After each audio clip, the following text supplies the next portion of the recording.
Zimwe mwese mukurikiye ibiganiro bya radiyo na televiziyo Rwanda. Uyu ni umwanya w'ikiganiro dusangira ijambo, aho iminsi barirwa ku ntoki ndetse ku kiganza kimwe ngo tugere ku munsi mukuru ngarukamwaka w'umuganura. Dusangira ijambo y'uyu munsi tukaba tugiye kuganira uko imyiteguro y'umuganura ihagaze. Umuganura wahawe insanganyamatsiko igira iti umuganura isoko y'ubumwe n'ubudaheranwa bw'Abanyarwanda. Muri studio turi kumwe n'abatumirwa, turi buze kuganira aho imyiteguro igeze, turi buze kuganira kandi nabo hakurya y'inkiko z'u Rwanda bari mu mahanga aho twita mu ntara ya gatandatu. Ese muri diaspora bo bitegura bate ibihe nk'ibi? Bitegura umuganura gute? Baganura gute? Baganuzanya gute hagati yabo? Turi kumwe na Irene. Irene ni umukozi mu kigo cyo guhagarariye ishami rishinzwe imirire n'isuku muri NCDA. Iki ni ikigo ngira ngo abenshi batazi, ariko uyu munsi bari bumenye, ikigo gishinzwe imikurire no kurengera umwana. Turabakiriye. Mwaramutse neza. Turi kumwe kandi na bwana Ambassador Masozera Robert uhagarariye inteko y'umuco. Namwe turabakiriye mu kiganiro. Yego, murakoze cyane. Turi kumwe kandi na nyakubahwa Murindwa Prosper, umuyobozi w'agateganyo w'akarere ka Rutsiro. Araza kutubwira uko abadahigwa mu mihigo ba Rutsiro biteguye umuganura, cyane ko ariho ku rwego rw'igihugu uzizihirizwa. Turakwakiriye. Uraho neza. Twakiriye kandi na Ntaganda Justin waje aturutse muri RBC, ikigo cy'igihugu gishinzwe ubuzima, nk'inzobere mu bijyanye n'imirire. Ubwo ntibiri kure yo kuganura, araza kutubwira uko imirire ihagaze mu gihugu, noneho tubihuze no kuganura k'uyu mwaka. Turi kumwe kandi na Kayumba Isibo, umwana muto uba mu gihugu cy'Ububiligi. Araza kutubwira uko ababyeyi babaganuza mu bihugu by'amahanga. Araza kutuganiriza uko nabo bitegura umuganura. Isibo, turakwakiriye. Murakoze. Turi kumwe kandi na Muhorakeye Françoise uba mu gihugu cy'Ubwongereza. Naho bambuka imipaka ariko ntibambuka umuco. Iyo bagezeyo barawuzirikana, bagakomeza kubaha no kubahiriza, bakaganuzanya hagati yabo. Araza kutubwira uko imyiteguro ihagaze y'umuganura. Murakoze. Turabakiriye namwe mwese mukurikiye ibiganiro bya radiyo na televiziyo Rwanda, uko imyiteguro ihagaze iwanyu, uko imyiteguro ihagaze mu duce mutuyemo. Turaza kubiganiraho mu buryo burambuye muri dusangire ijambo y'uyu munsi. Turaza gusobanukirwa aho imyiteguro igeze, ariko kandi turaza kumenya namwe uko bihagaze. Hari abandi batumirwa twaganiriye, hari abantu twaganiriye mu buzima busanzwe, batubwira nabo uko biteguye cyangwa se uko imyiteguro y'umuganura ihagaze aho batuye. Nyakubahwa Ambassador Masozera, kugira ngo tuganire ku muganura bidusaba kubanza kumva igenantekerezo cyangwa se filozofi Abanyarwanda bashyiraho umuganura. Bashakaga kuvuga iki? Ubundi umuganura ni iki? Umuganura umaze iki? Noneho uraza no kubiduhuriza n'ino nsanganyamatsiko, ukuntu uyu muganura ari isoko y'ubumwe n'ubudaheranwa by'Abanyarwanda. Umuganura ni ijambo rituruka ku nshinga kuganura, ariko rikaba kuganura nabyo bikaba bivuga ubundi kurya cyangwa kunywa ku mwero wa mbere cyangwa umusaruro wa mbere, ariko bikaba bifite n'ibindi bisobanuro. Hari icyo gisobanuro cyo gusangira, kurya cyangwa kunywa ku mwero wa mbere w'umwaka, ariko n'ibyo biribwa n'ibyo binyobwa nabyo ni umuganura. Ikindi rero ukaba n'umuhango noneho wo gusangira, kurya no kunywa kuri uwo musaruro, nabyo byitwa umuganura. Byaje rero kuba ijambo rikomeye ndetse ryinjira mu murage wacu, kubera ko wari umuhango ukomeye cyane mu murage wacu, wahabwaga agaciro ni umurage rero twarazwe n'abakurambere bacu. Uwo muhango rero wo gutegura ni umuhango wakorwaga, bawitaga inzira y'umuganura, kubera ko hari hakubiyemo imihango yakorwaga kugira ngo igihugu kizagire uburumbuke, cyeze, gihinge, gisarure, cyeze, noneho n'umusaruro uvuyemo abantu bawishimire, ari nako bafata ingamba zo kongera kujya muri uwo murongo. Umuganura rero ari umuhango rwose ufata igihe kirekire cyane. Biraza no gutuma abantu basobanukirwa, abajyaga bumva ko umuganura ahari ari ugusangira gusa, ahubwo gusangira wari umwe mu mihango myinshi igize urwo ruhererekane rw'ibikorwa byinshi byabaga birimo. Akaba rero ari umuhango wagize akamaro cyane, ari nayo mpamvu tuwizihiza. Ni umunsi mukuru wari ufite agaciro. Ibwami, umwami yarawizihizaga n'abiru bari bashinzwe iyo mihango, ariko no mu muryango, umutware w'umuryango hirya no hino. Kuwizihiza rero bifite akamaro, nashyira mu byiciro bibiri.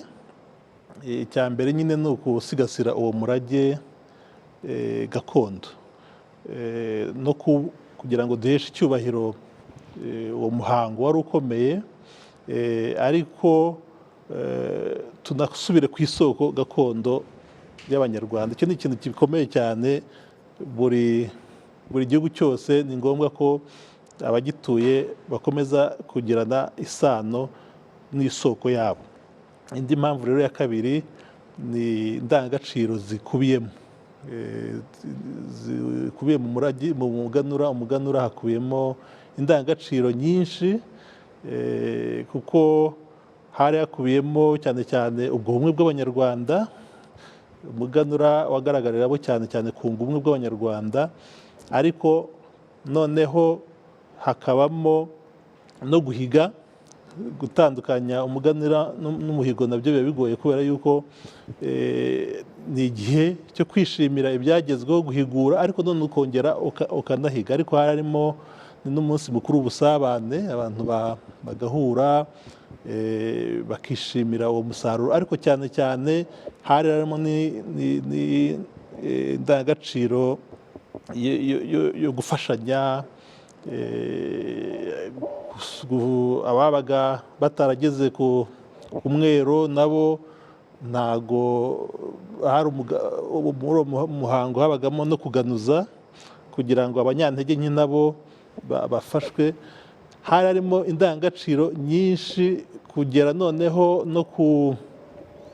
no kuba ari isoko, nyine tuvuga ko ari isoko y'ubumwe, ariko n'ishingiro ryo kudaheranwa. Kubera iki? Kubera yuko ni umwanya wo gusubiza amaso inyuma, umuntu akareba ibyagenze neza ukabyishimira, ariko n'ibitaragenze neza nabwo mugafata ingamba zo kubikemura no kwishakira ibisubizo. Ari naho ngira ngo tuza kureba ibihe twaciyemo. Turi kumwe n'umuyobozi w'akarere ka Rutsiro, araza kutubwira nk'ibihe bagizemo by'ibiza. Ariko umuganura ari umwanya nanone wo kongera kureba ubudaheranwa bwabaranze. N'ibyo habamo nayo nsanganyamatsiko tuyitoranya, tukavuga ngo ni isoko y'ubumwe n'ishingiro ry'ubudaheranwa. Umuganura rero ukubiyemo n'intekerezo cyane, n'umwanya wo gushimira Imana n'igihugu, kuko Abanyarwanda bemeraga ko Imana y'u Rwanda ishimishwa n'uko bene Imana bejeje, batarumbije, kandi bagashimira n'igihugu. Bumvaga ko umwami, Imana n'umwami ari bo babahaye imbuto, bakabaha amasuka, bakabaha imbuto, bagahinga, bagasarura, bakeza, bakazajyana n'ituro ibwami, noneho bakabona no gusangira. Rero ni umuhango ukomeye, uhabwa agaciro, wenda nkasoza kuri icyo kibazo mwari mumbajije mvuga yuko ari n'umuhango cyangwa umunsi mukuru udakwiye gufatwa nk'iyindi minsi mikuru mu Rwanda tuzi, kuko ni umunsi mukuru utari umutirano cyangwa umwiganano nk'uko indi minsi mikuru igize umwaka iteye. Uwo mwihariko wayo rero ni ngombwa ko tuwizihiza, tukanashimira leta y'u Rwanda yawugaruye, kuko mu mateka yawo wenda abantu baza kwinjiramo, umuganura watangijwe n'Abanyarwanda, ariko byagera igihe cy'amage abanyamahanga baza bakawukuraho, Abanyarwanda bakongera bakawubundura. Ufite amateka yo kubaho, kutabaho, kandi igihe cyose utabaga uriho u Rwanda ntirwabaga ruriho. N'ubundi mu ntekerezo z'Abanyarwanda bemeraga ko igihugu kitaganura ntabwo kiba kiriho, kandi kuko niko byagiye bigenda mu mateka. Igihe cyose umuganura wabaga waciwe utakiriho, wabonaga ko u Rwanda rwabaga rutakiriho, bikazategereza undi muntu w'umutabazi uza kongera akaba yawugarura. Mu nsanganyamatsiko harimo ko ngo ni ishingiro ry'ubudaheranwa. Ni ukudaheranwa ni iki ku bakurikiye ikiganiro ngo bumve na kano gace kiyongereyemo k'ubudaheranwa?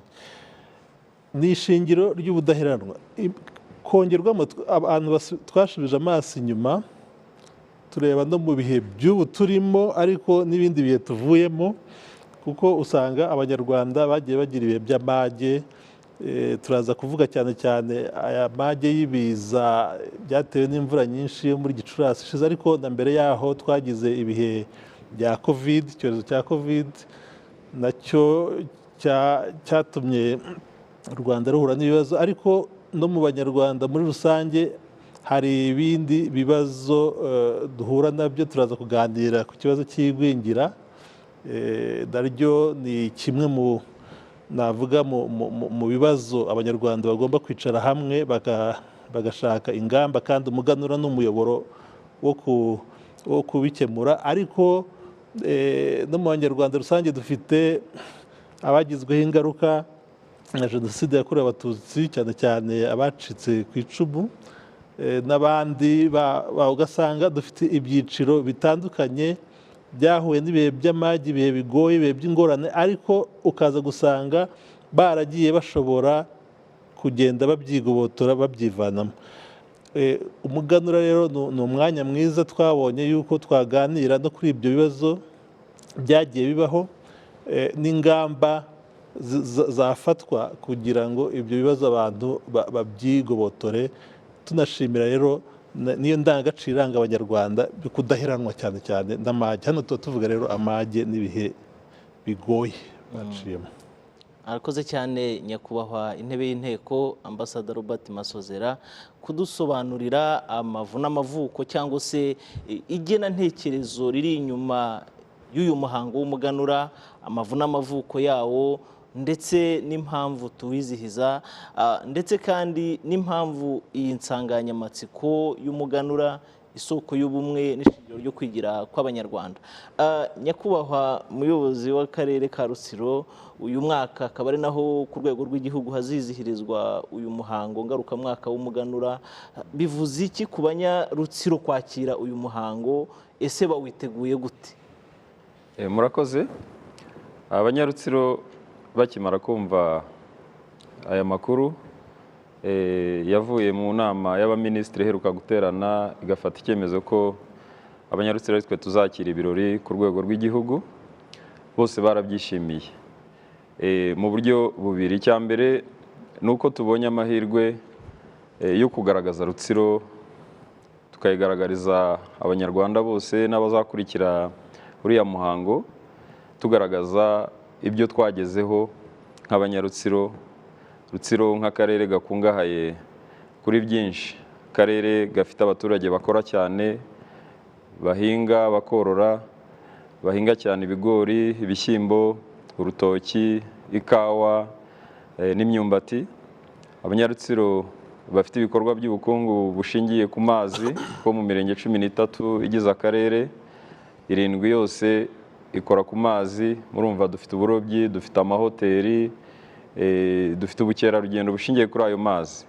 Akarere gafite parike ya Gishwati na Mukura, kandi iyo parike nayo iteza imbere abanyarutsiro, ariko tukaba dukeneye n'abandi bava hanze ya Rutsiro kuza gusura ibyiza bitatse Rutsiro, bagasigamo n'amadovize cyangwa amanyarwanda, yose turayakira. Akarere gakungahaye ku mabuye y'agaciro, nitwe dufite imirenge myinshi ifite ikungahaye kuri koruta, wolufuramu na gasegereti, ndetse n'ibindi bikoresho by'ubwubatsi. Ni akarere rero nk'uko ambasaderi yaramaze kubivuga, uyu ni umwaka tureba ibyo twagezeho, ariko tukareba n'uburyo bifasha abaturage bose gukomeza gutera imbere, harimo n'ababa baragizweho ingaruka na biriya biza.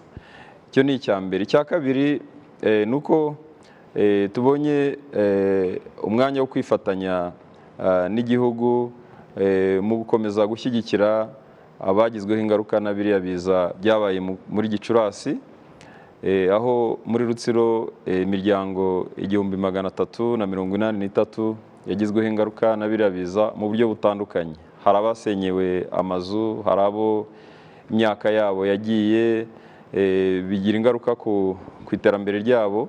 Ibyo birumvikana ko umuganura uzadufasha kongera kwerekeza amaso ku byiciro byose kugira ngo dufatanye mu guhangana n'ibibazo twagize, ntihagire umunyarutsiro n'umwe usigara inyuma ngo kubera ko yagize ibibazo, ahubwo kubera ko ubumwe bw'abanyarwanda arizo mbaraga zacu, abashoboye kubona umusaruro mwinshi bafatanye n'abatarawugize kugira ngo dukomeze dutere imbere twese.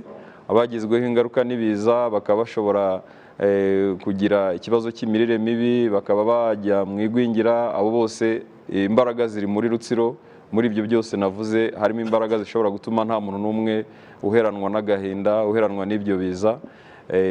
Uyu muganura rero uraza kongera kwibutsa inshingano za buri muntu mu gufasha uwaba yaragizweho ingaruka n'ibihe by'amage bitandukanye. Icyo rero ni icya kabiri. Buri abanyarutsiro turawiteguye, ariko uretse no kuba tuzahurira hamwe nk'aho byabereye ku rwego rw'igihugu, no mu midugudu yose ya kure ibi birori bizaba kandi bigende muri uyu murongo watanzwe n'urwego rw'igihugu.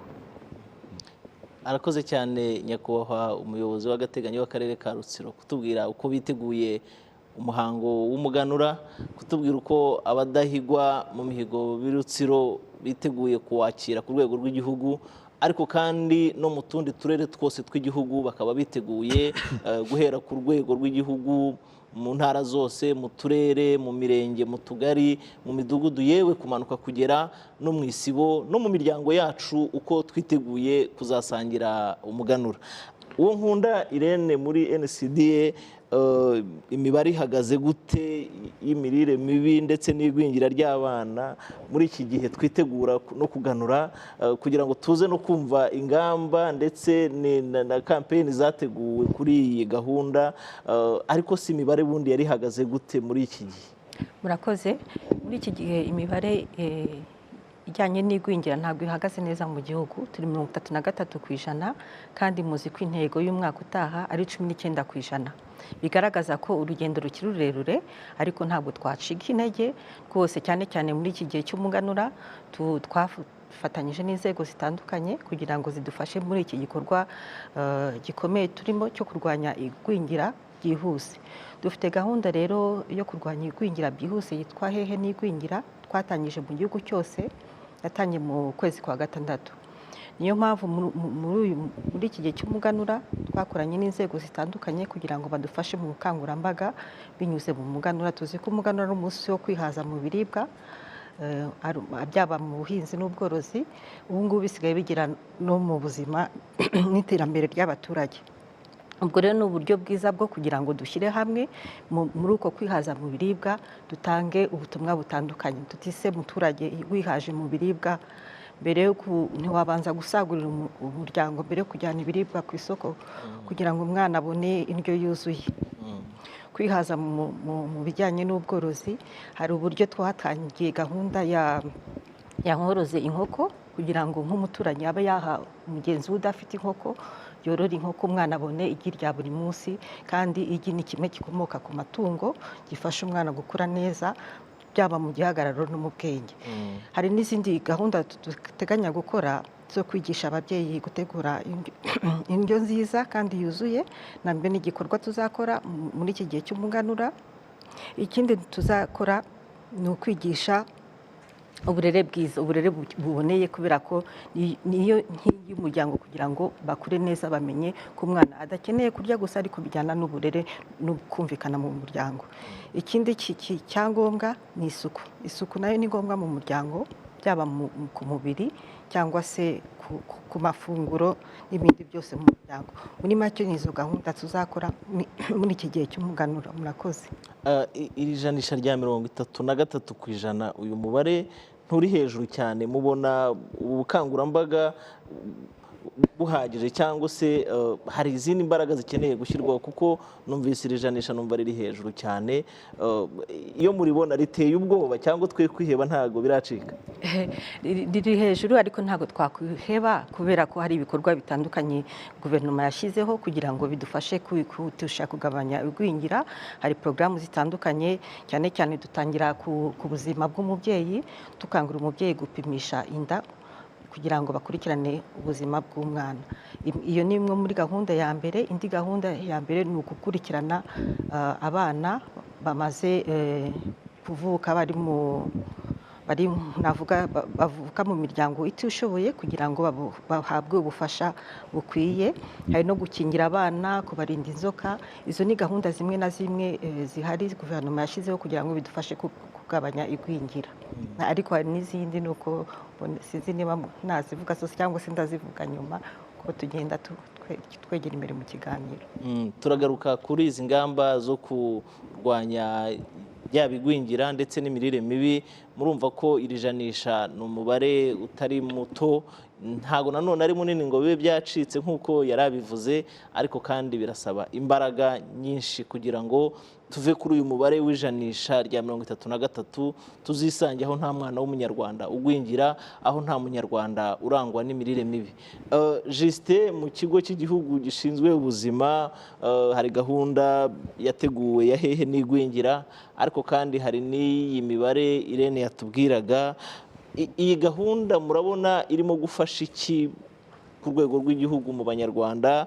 Mubona ari igisubizo kizakemura iri janisha yatubwiraga? Murakoze. Reka ntangirire ku bijyanye na gahunda cyangwa se na politiki y'igihugu irebana n'imirire. Ishingiye ku bintu bitatu by'ingenzi.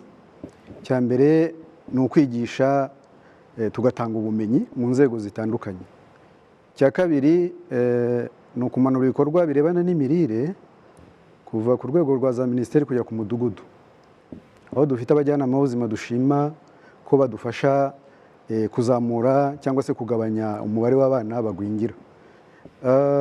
Ikindi cya gatatu gikomeye ni ubufatanye. Minisiteri y'ubuzima, RBC, Minisiteri y'umuryango na NCDA n'izindi minisiteri zirebana n'imibereho myiza y'abaturage, turafatanya mu bikorwa bigiye bitandukanye, ndetse n'abafatanyabikorwa nabo bakadufasha muri iyo gahunda yo kugabanya igwingira cyangwa se ubundi bwoko bw'imirire mibi tuza kuvuga. Nihuse rero nkajya ku bijyanye n'imibare, nk'uko HOD Irene yarabivuze, turi kuri 33 by'abana bari munsi y'imyaka 5 bagwingiye. Ni imibare duhabwa na statistique mu mwaka wa 2020. Tugendeye ku bipimo aho twagombye kuba turi, uwo mubare ni muremure koko, ariko ntabwo watuma twiheba, kubera ko twagiye tuwugabanya. Twavuye kuri 51 tugera kuri 43 nyuma y'imyaka 5, tugera kuri 38, ubu turi kuri 33. Hari imbaraga ziri gushyirwamo kugira ngo ibipimo bigabanuke, abana bagwingira bagabanuke. Impamvu rero tuvuga ko biri hejuru ni uko icyo gipimo giteye. Ubundi abahanga b'umuryango w'abibumbye bavuga ko igihe twaba dufite abana barenze 20% bari munsi y'imyaka 5 badakura neza, bagwingiye, twaba dufite ikibazo. Nk'uko yabivugaga rero, dufite gahunda yo kugira ngo tugeze munsi ya 20% mu mwaka utaha. Ibikorwa rero ni byinshi. ariko si icyo gipimo cyonyine kuko tugira n'ikindi gipimo cyo kureba ko abana biyongera ibiro. Umwana iyo avutse agomba kugenda yongera ibiro uko amezi yiyongera. Icyo gipimo rero umuryango w'abibumbye u Rwanda rubereye membre cyangwa se umunyamuryango, iyo twarengeje abana 10% batongera ibiro kandi amezi yiyongera tuba turi mu bibazo. Aho naho ntiduhagaze neza rero kuko turi ku 8% by'abana bari munsi y'imyaka 5 batongera ibiro cyangwa se ibiro binagabanuka. Hari indi rero ikindi gipimo rero gikomeye cyo umuryango w'abibumbye ukivugaho ko niba turengeje abana 5% barwaye bwaki tubyite gutyo, ariko dufatanije nabo dukorana RBC na NCDA bayise imirire mibi ihutiyeho, ariko ubwo ni bwaki. Rero turamutse dufite abana 5 barenze 5 barwaye bwaki ni ibibazo bikomeye cyane kuko icyo gihe dufite n'impfu. Ariko aho duhagaze neza turi kuri 1%. Twavuye kuri 5 tujya kuri 3 tujya kuri 2 ubu tugeze kuri 1. Ibyo byose rero biterwa n'imbaraga navuze zashyizwemo na za ministeri zitandukanye n'abafatanyabikorwa, ndetse nuko kuntu ibikorwa bya nutrition cyangwa by'imirire bituruka hejuru bikagera mu muryango twifashijwemo nabo navuze. Rero nkomoje ku bikorwa bitegurwa n'inzego zitandukanye. Tutarajya ku bikorwa gato kugira ngo twumve n'uburemere bw'irijanisha bw'iyi mibare, ukugwingira kw'abana mibare ingana gutya bigira izihe ngaruka ku muryango nyarwanda? Urakoze. Bigira ingaruka ku muryango nyarwanda kuko ariko reka mbanze mvuga impamvu babana benshi nuko imikurire y'abana igengwa n'ibintu byinshi bitandukanye. Icya mbere ni imirire, kandi iyo mirire igatangira ku mugore utwite kugira ngo azabyare umwana mwiza, igakomeza umubyeyi akabyara umwana konka kugeza ku mezi 6 nk'uko MS bidusaba, hanyuma hagakurikiraho imfashabere. Iyo ni imirire urumva ko irazanamo ikijyanye n'umusaruro, ikazanamo ikijyanye n'ubushobozi bw'amafaranga, hakazamo ikindi rero kijyanye n'uburwayi. Indwara z'urudaca zishobora gutuma abana badakura neza. Ikindi ni isuku nkeya nk'uko Irene yabivugaga. Buriya isuku ifite agaciro kanini cyane mu mikurire y'abana. Hari iyo mirire, hari indwara z'urudaca, hakaba n'isuku. Ibyo rero uko ari bitatu ni ibintu binini cyane, kuko nutrition twabonye ko ivugamo ibintu byinshi bitandukanye. Ibyo byose rero umuryango w'abibumbye yarebye iki gipimo ukuntu giteye gifite ibyo nakwita za facteurs zitandukanye cyangwa ibindi bintu bishamikiyeho, bafatira ku bana 20. None twebwe turabarenza, ariko bikagira ingaruka zikomeye kubera ko umwana uko adakura neza ni nako n'ubwenge bwe bugenda bugabanuka, ni nako arwaragurika. Umuryango ukamutangaho amafaranga menshi bigatuma habaho ubukene. N'igihugu rero cyazagira ikibazo cyo kutagira abanyabwenge bazasimbura abariho ngubu kuko tutabagaburiye neza, tutabavuje neza. Igwingira bifite impact cyangwa ingaruka zikomeye ku bana, ku muryango ndetse no ku gihugu. Turaza kugaruka ku ngamba. Reka Kayumba Isibo, umwana muto uba mu gihugu cy'Ububirigi, atubwire ese mu Bubirigi namwe mu bihe nk'ibi muraganuzanya, mukicara mugasangira, mukaganira kuri aya mateka y'umuganura Ambassador Masozera yatubwiraga? Yego, natwe mu Bubirigi turabifite. Tuvuge cyane kugira ngo twumvikane. Yego, natwe mu Bubirigi turabifite. Iyo muganuzanya mu mahanga nko mu Bubirigi mubigenza gute? Tuganirire abakurikiye televiziyo Rwanda bumve nuko namwe mu Bubirigi musangira umuganura. Rero turafata ibyo kurya tukabihinga, tugategereza kugeza byeze, hanyuma bakabisarura.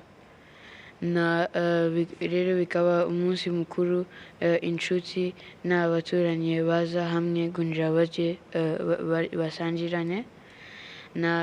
Rero birafasha n'abana kubera bari n'abantu bakuru, rero bagashobora kubaza byose bashaka kumenya. mujya mwicara abana bato bakabaganirira bakababwira amateka y'umuganura, uko umuganura n'icyo uvuze mu banyarwanda n'impamvu muba mwicaye gutyo muri hamwe mugasangira, mujya mubiganira bakabibaganiriza? njyewe ntabwo ndajyayo, ko ndabizi ko rero byose abana bashaka kumenya barabibaza abantu bakuru bahari, ababyeyi. Mu mahanga abana baricara bakaganira n'ababyeyi bakababwira amateka y'igihugu, iminsi mikuru ikomeye nk'iyi mu gihugu, naho bari nk'abanyarwanda bagasangira umuganura, bagasangira ibyishimo, bishimira ibyo bagezeho. Françoise, mu gihugu cy'Ubwongereza naho ni igihugu kibamo abanyarwanda batari bake, ariko kandi uyu muco muwukomeraho gute mwagiye mu bihugu bya kure gutyo? uwo muco tuwukomeyeho cyane ko niwo utuma tugira twe twiwita gusabana. tugateka amafunguro yo mu Rwanda, ko buri munyarwanda wese aba azifise izo sombe, aba afite iyo fu yo mu Rwanda, tugateka maze kugira tugire ubumwe bw'abanyarwanda, ko hari abanyarwanda bamwe usanga barigunze babayeho bonyine. Iyo twabikoze abo bose baraboneka, kandi bamara kuboneka bakazana n'abana babo, maze tukabasigurira ubwo bumwe bw'abanyarwanda, tukabasigurira isabane icyo rimaze. Ubundi twe ku mwaka tubikora rimwe, nyine mu kwa karindwi, mu kwa munani, niwe mwanya tuboneraho no kwegeranya. Ntidusarura mu murima, ariko turasarura ibikorwa twakoze. Tukegeranya nk'amafaranga yo gufasha imfubyi hano. Hari igihe dufasha n'abana bato batafite kujya mu ishuri. Dufite asosiyasiyo y'abamama yitwa Nkugire, nayo ihuriro ry'abagore, y'abagore. Aho dushyira hamwe twese, niba hari umwana afite ikibazo atarya neza tukabimenya, tukohereza ibimufasha kugira nawe aronke iryo funguro rihagije. Tukaba dufite n'iryo torero rindi rya Keza, naryo nyine ririmo abana, harimo abana bamwe batazi n'ibiryo bya Kinyarwanda. Tukagerageza kubigisha gufungura neza. Twasanze bidufasha cyane kugira ubumwe hamwe mu banyarwanda bose ba UK. Iki kibazo twagarukagaho cy'imirire n'igwingira iyo mu bihugu byanyu bya kure, mwebwe hari icyo muhura nacyo?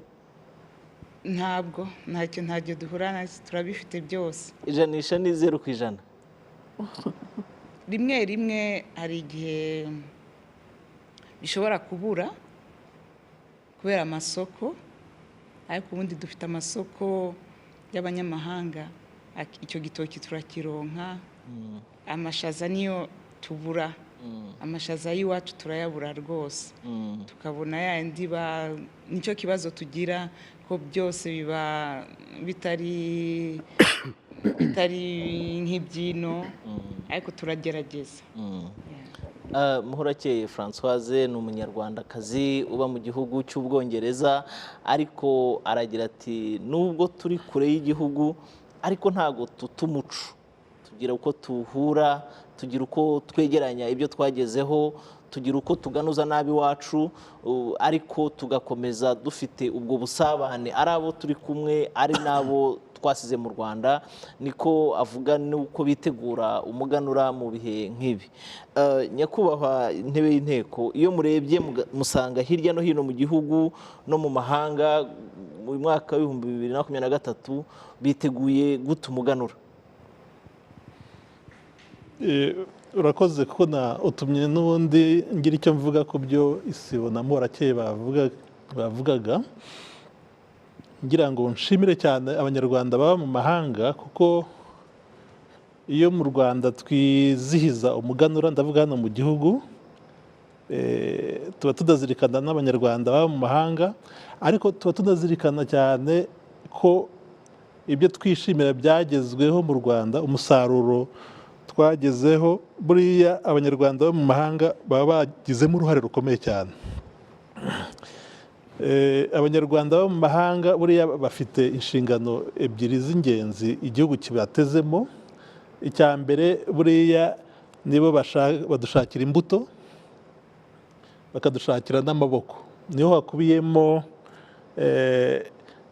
ibikorwa bakora cyane cyane byo kugira inshuti. Ni abaranga b'igihugu, ni nabo ba ambasaderi b'u Rwanda beza, banakora n'ibyo abambasaderi basanzwe batakora. Ni abaranga rero beza b'igihugu, badushakira amaboko, badushakira n'imbuto, kuko babaho bakora.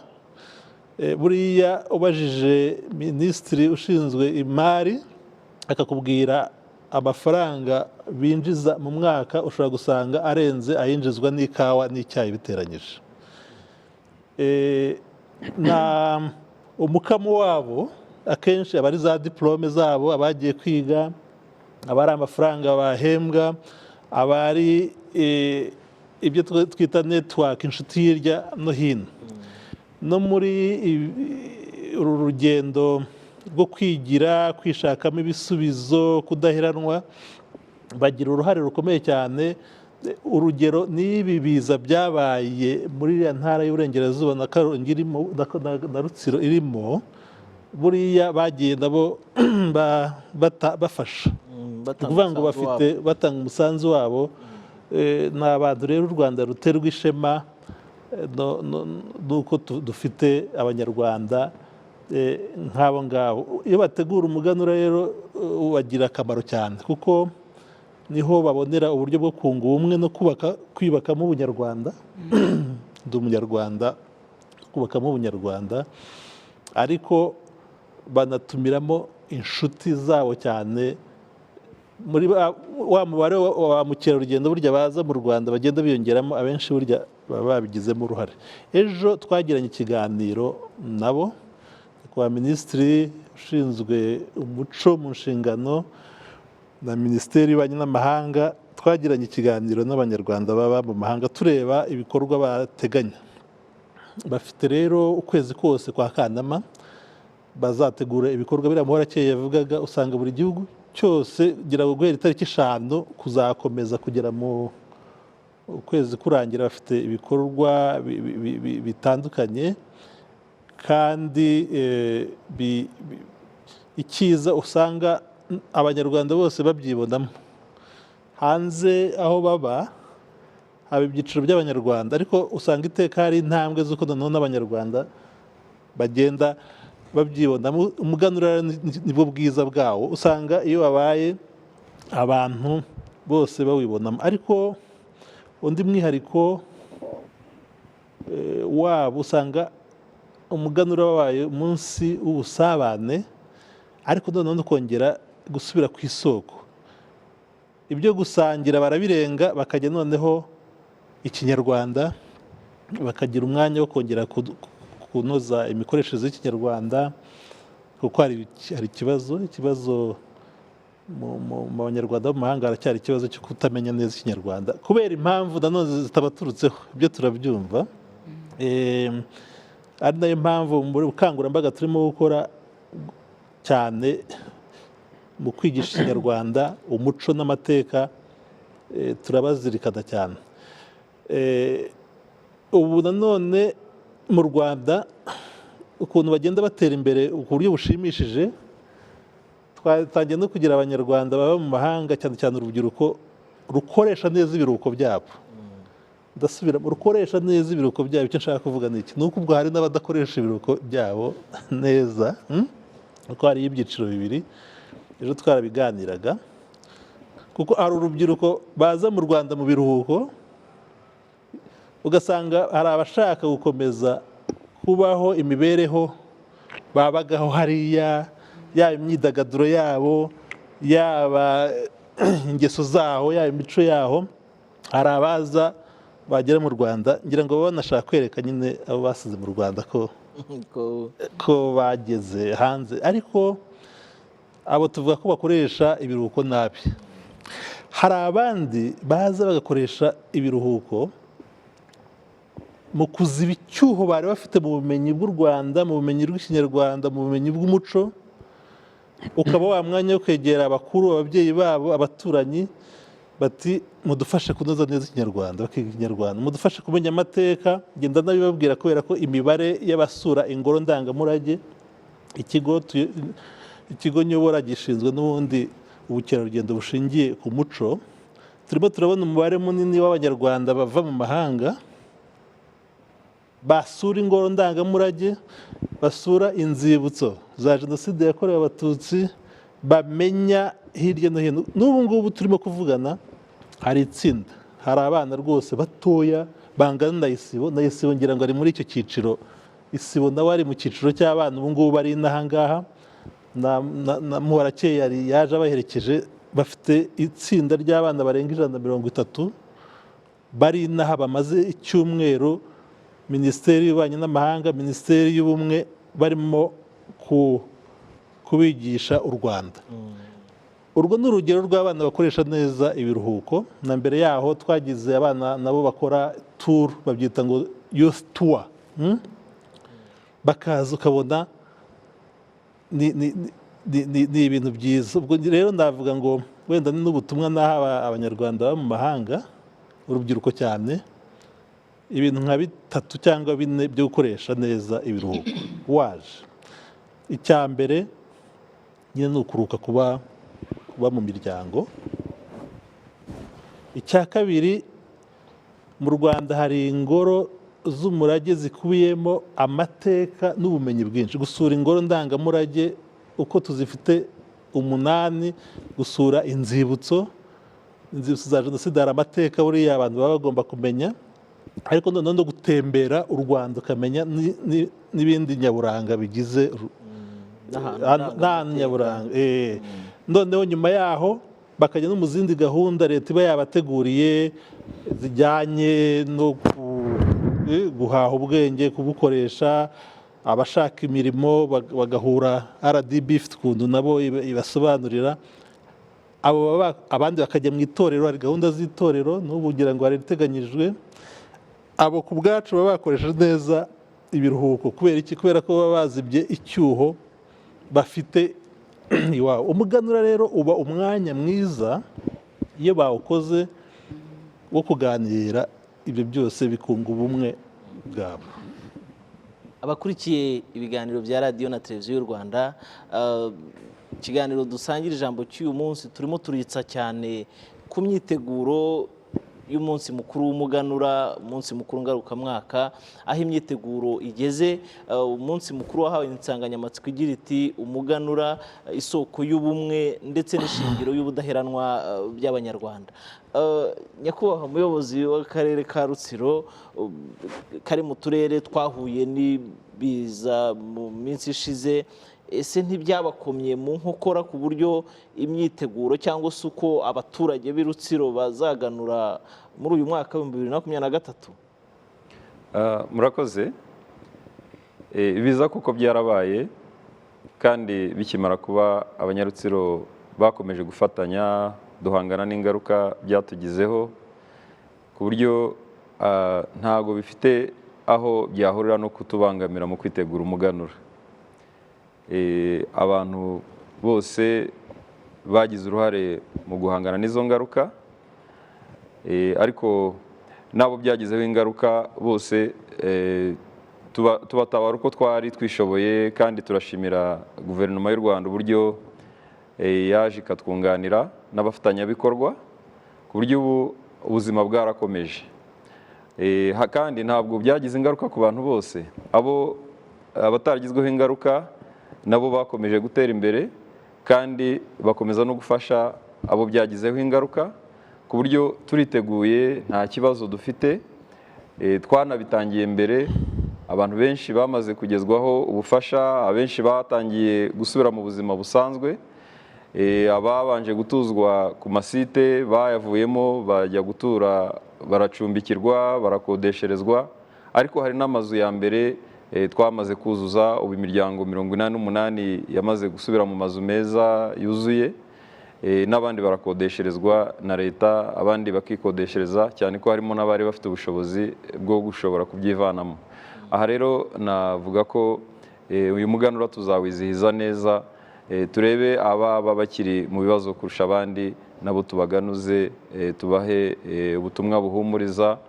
Uyu mwaka mushya twatangiye n'ibyari bitararangira nabyo twabishyize muri gahunda ku buryo tubara ko uyu mwaka uzarangira nta bibazo bigikomereye umunyarutsiro bishingiye ku biza. Justin, ubukangurambaga bwateguwe hehe n'igwingira, ni ubukangurambaga buzagera he bukagarukira he? Ese ni ubukangurambaga mubona burimo gufasha iki abanyarwanda? Murakoze. Turebye ibibazo by'imirire mibi cyane cyane igwingira ry'abana, imibare iri hejuru, ubukangurambaga buzakorwa ariko bwaranatangiye. Dushingira kuri porogaramu irebana n'imirire y'iminsi 1000, iyo ngiyo ihoraho, ni ubukangurambaga buhoraho. Hanyuma muri iyi minsi rero y'umuganura, aho abantu bazaba bateraniye, hari gahunda yo gushishikariza ababyeyi kugaburira abana indyo yuzuye, ariko tukongeramo ko bagomba guha umwana igi rimwe buri munsi. Ni gahunda rero dufatanya na za minisiteri zitandukanye, n'uturere n'ibitaro n'abajyanama b'ubuzima, nk'uko nababibabwiye ko ibikorwa by'imirire bituruka ku nzego zo hejuru zikagera mu mudugudu.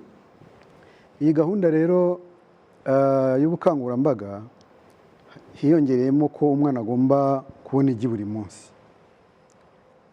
Tukazatanga akamaro k'igi, ariko dushishikariza ababyeyi ko igi ntabwo ari ikiribwa kimwe abana bagomba kurya. Kiziyongera kuri bwa bukangurambaga bumaze igihe kuva 2010, dukangurira abantu, ababyeyi kugaburira abana indyo yuzuye, ndetse dushishikariza n'ababyeyi bombi, umugabo n'umugore, kugira uruhare mu mirire y'abana.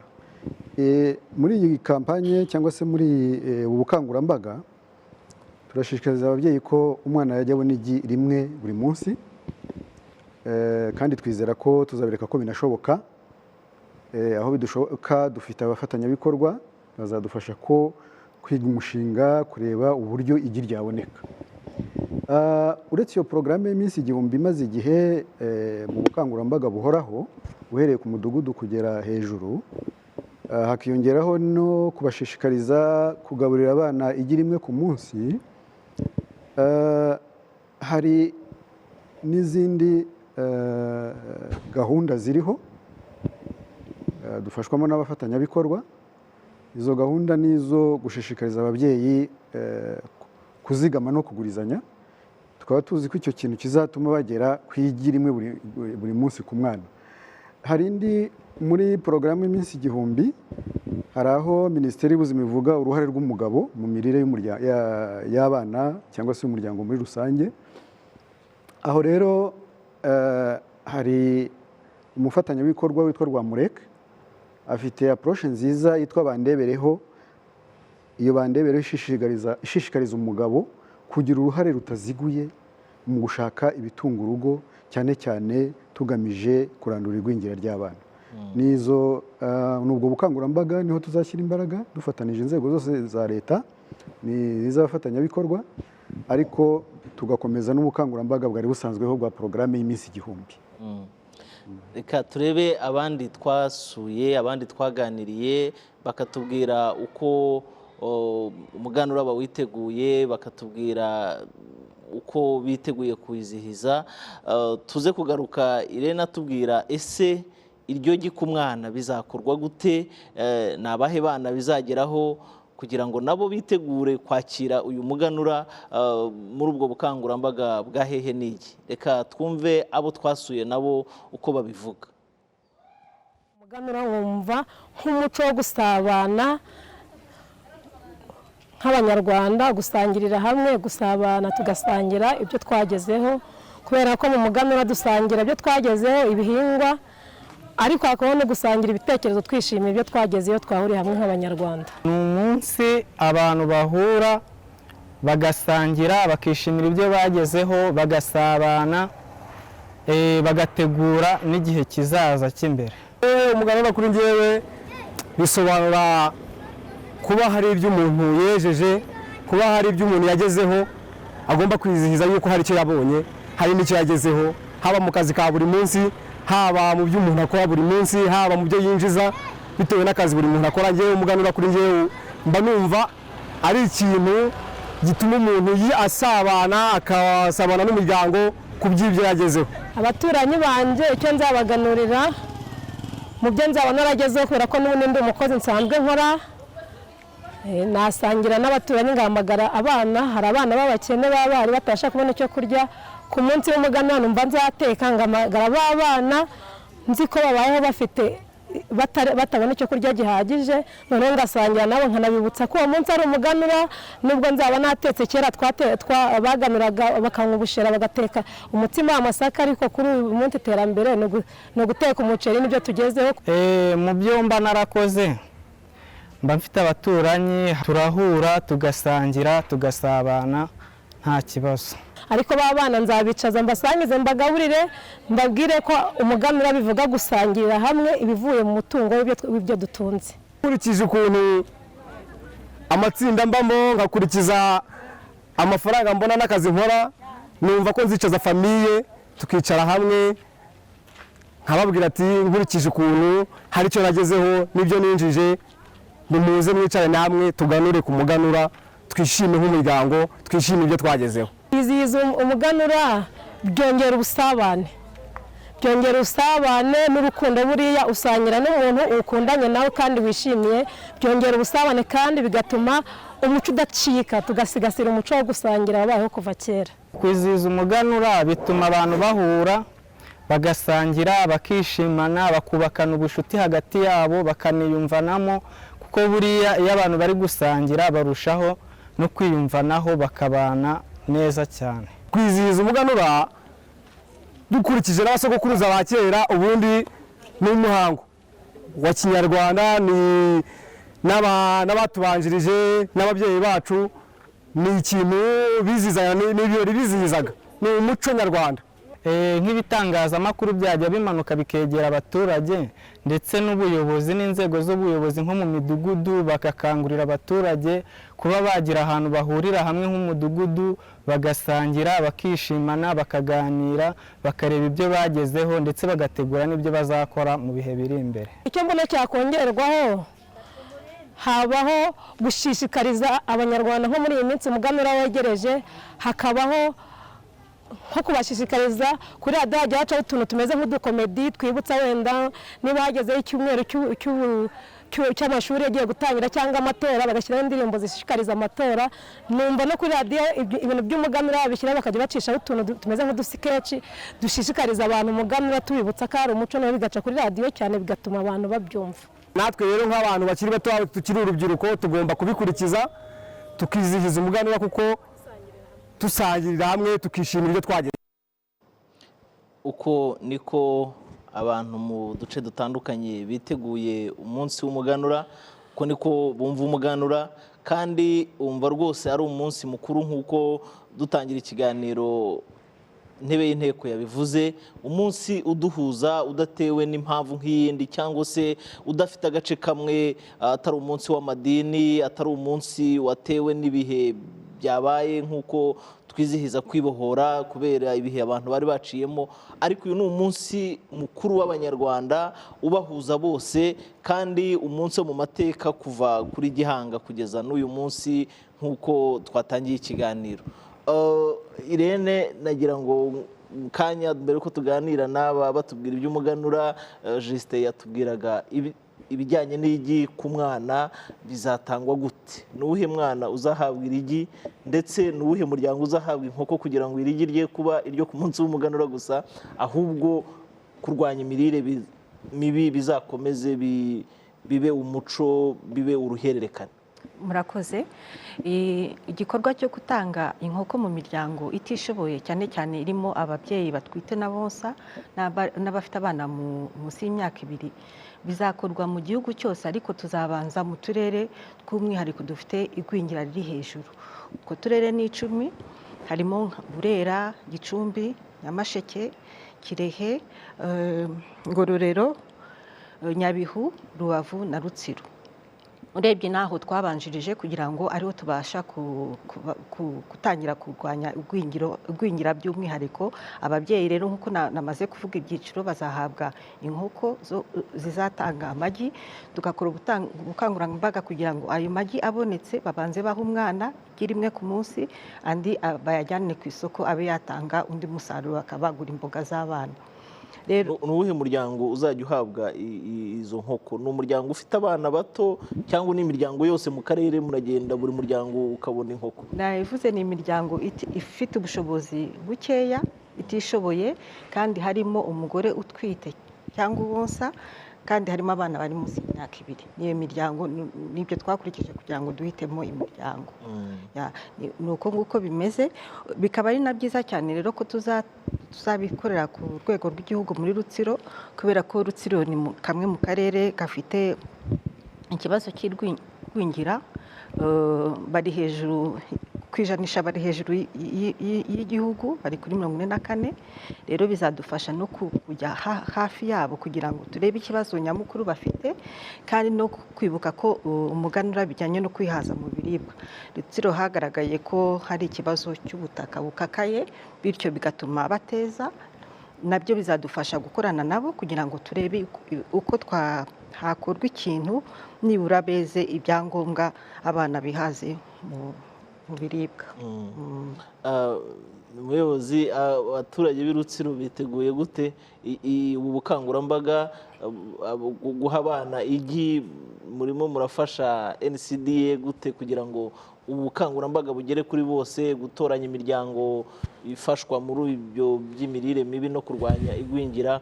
Murimo murafatanya gute nabo muri icyo gikorwa cyiza cyo kugira ngo wa mubare yatubwira ugabanuke? Murakoze.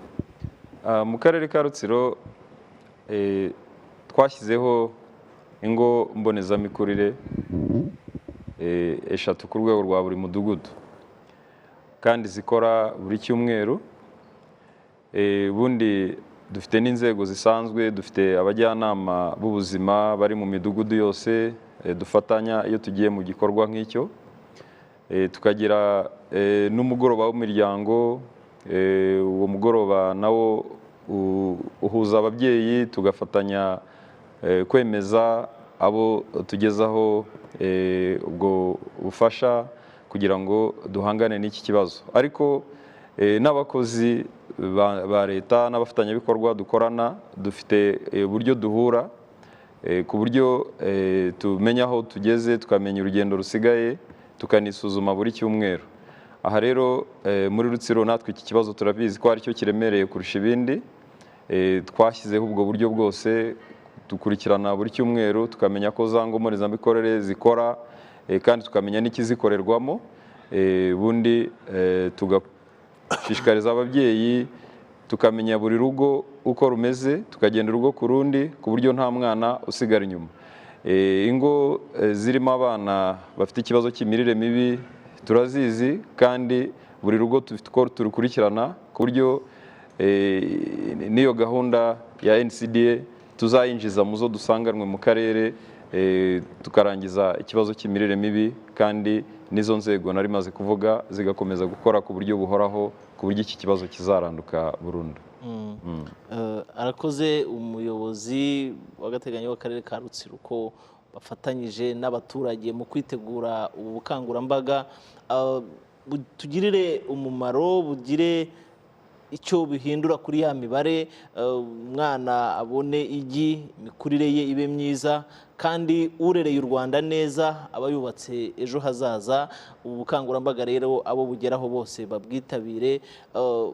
Ntarakomeza, ariko utundi turere tutateguwe two muraduteganyiriza iki?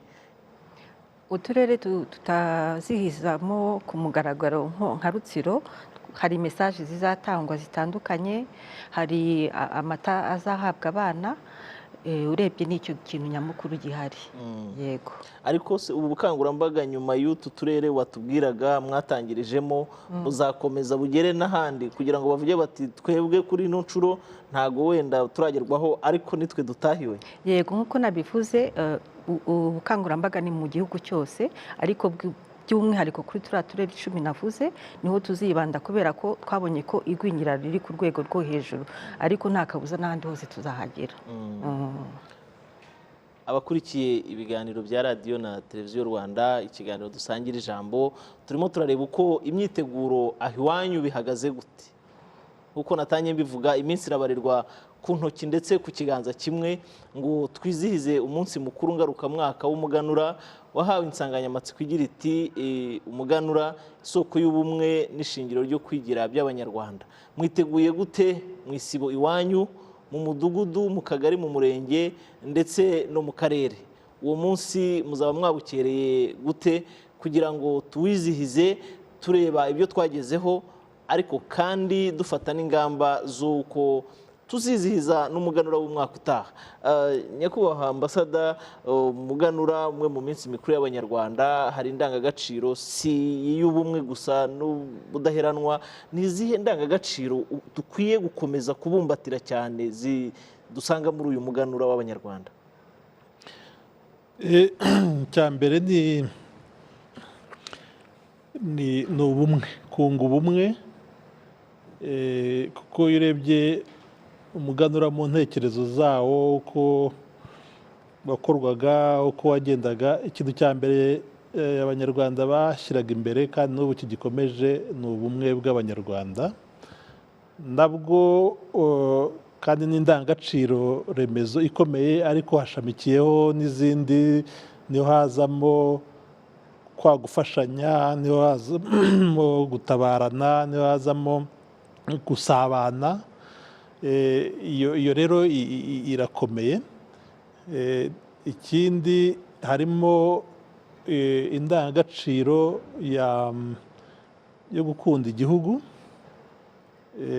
hakabamo indangagaciro yo gukunda umurimo, kuko iyo urebye n'ubundi imihango y'umuganura, inzira y'umuganura ubwayo yarikuyemo, ni imihango yakorwaga kugira ngo igihugu kizagire uburumbuke, abantu bahinge, beze umurimo, bahige, bahigure. Ariko ubu kubera ko igihugu cyagiye kidatera imbere kikajyana n'imyumvire n'igihe abantu bagezemo, ubu ngubu byanarenze ubuhinzi n'ubworozi. Ubukungu ntabwo bukigaragarira cyane cyane mu buhinzi n'ubworozi. Ubu noneho turareba n'izindi nzego z'ubuzima, ikoranabuhanga, turareba amabuye y'agaciro, turareba ubucukuzi, turareba uburezi, turareba mu kanya buvuga ko tuvuga n'ibijyanye n'ubuzima. Gukunda umurimo rero, indi ndangagaciro irimo niyo y'ubupfura. Ubupfura niho harimo kwaguganuzanya, umuco wo kuganuzanya, gufasha abatarashoboye kweza.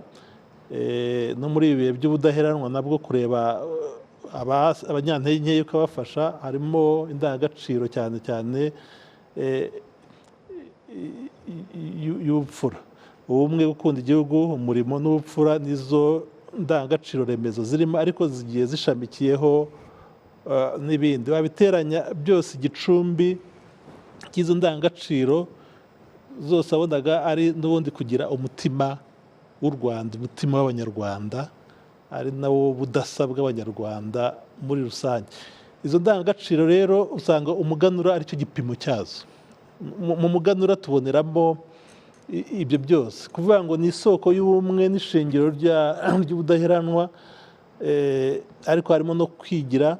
Nababwiye yuko gutandukanya umuganura n'imihigo biragoye, kuko harimo guhiga, guhigura.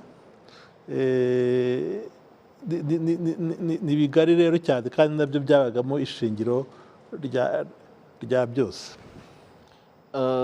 Reka twongere twambuke imipaka tujye muri diaspora. Françoise, izi ndangagaciro nyakubahwa ambasada Masozera yagarukagaho, mwebwe mu bihugu bya kure mu mahanga muzitoza abana gute kugira ngo bazikurane bazizamukane, nibo bayobozi b'ejo hazaza, nibo bazasigara bazigisha abandi bazabyiruka, mu bigenza gute?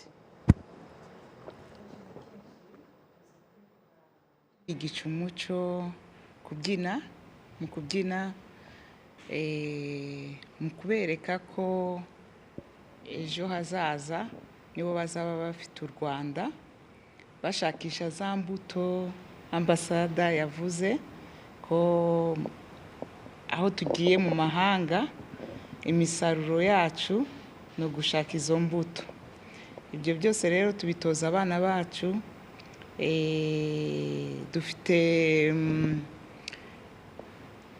Dufise association nayo nyene y'abana bakiri bato, bose bafite ahantu bahurira bakavugana iby'abana bakiri bato nyine, ariko byose ari ukubaka ubumwe bw'Abanyarwanda.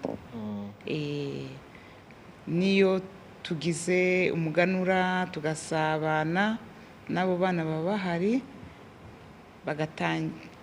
tukabumvisha ko aribo bazafasha abana, bazafasha u Rwanda. Twe turiho turasaza, nibo bazakomeza akazi turimo. Ambasada yavuze ko mwaje muzanye n'itsinda ry'abana. Yego. Mwabonye barabyishimiye ku kihe kigero kuza mu Rwanda bagatambagizwa igihugu, bakwerekwa, bagasura ahantu hatandukanye, bakigishwa ayo mateka ndetse n'ururimi rw'Ikinyarwanda? Mwabonye barabyishimiye ku kihe kigero? Yewe barabyishimiye cyane. Ndashimira Minafete, nkashimira na Minubumwe, baradufashije cyane ku buryo abana bagiye banezerewe, ahubwo ntibashaka ko birangira, baranarize. Twagiye no kureba inka, babereka n'ukuntu bakama amata, barishimye cyane, ntibashaka gutaha. Bafite inkuru bazabarira bagenzi babo nibagerayo. Ahubwo umwaka uza ndibaza ko muzagira benshi gusumba, ko bamaze kubibabwira, kubera iki twe batatubwiye, kubera iki tutabimenye. Barakunze u Rwanda cyane, ahubwo tuzagira ikibazo cyo kubasubizayo. Mu kanya ndagaruka mbaze Isibo, ariko reka mbanze ambaze ambasada Masozera. Abana baje mwavuze ko ari nk'ijana na 100, murakora iki nk'inteko y'umuco kugira ngo abana b'u Rwanda bagiye bari ahatandukanye ku isi baze baryoherwe n'uru Rwanda, barumenye, bamenye amateka? Murakora iki kugira ngo uwo mubare uziyongere, babe benshi barusure?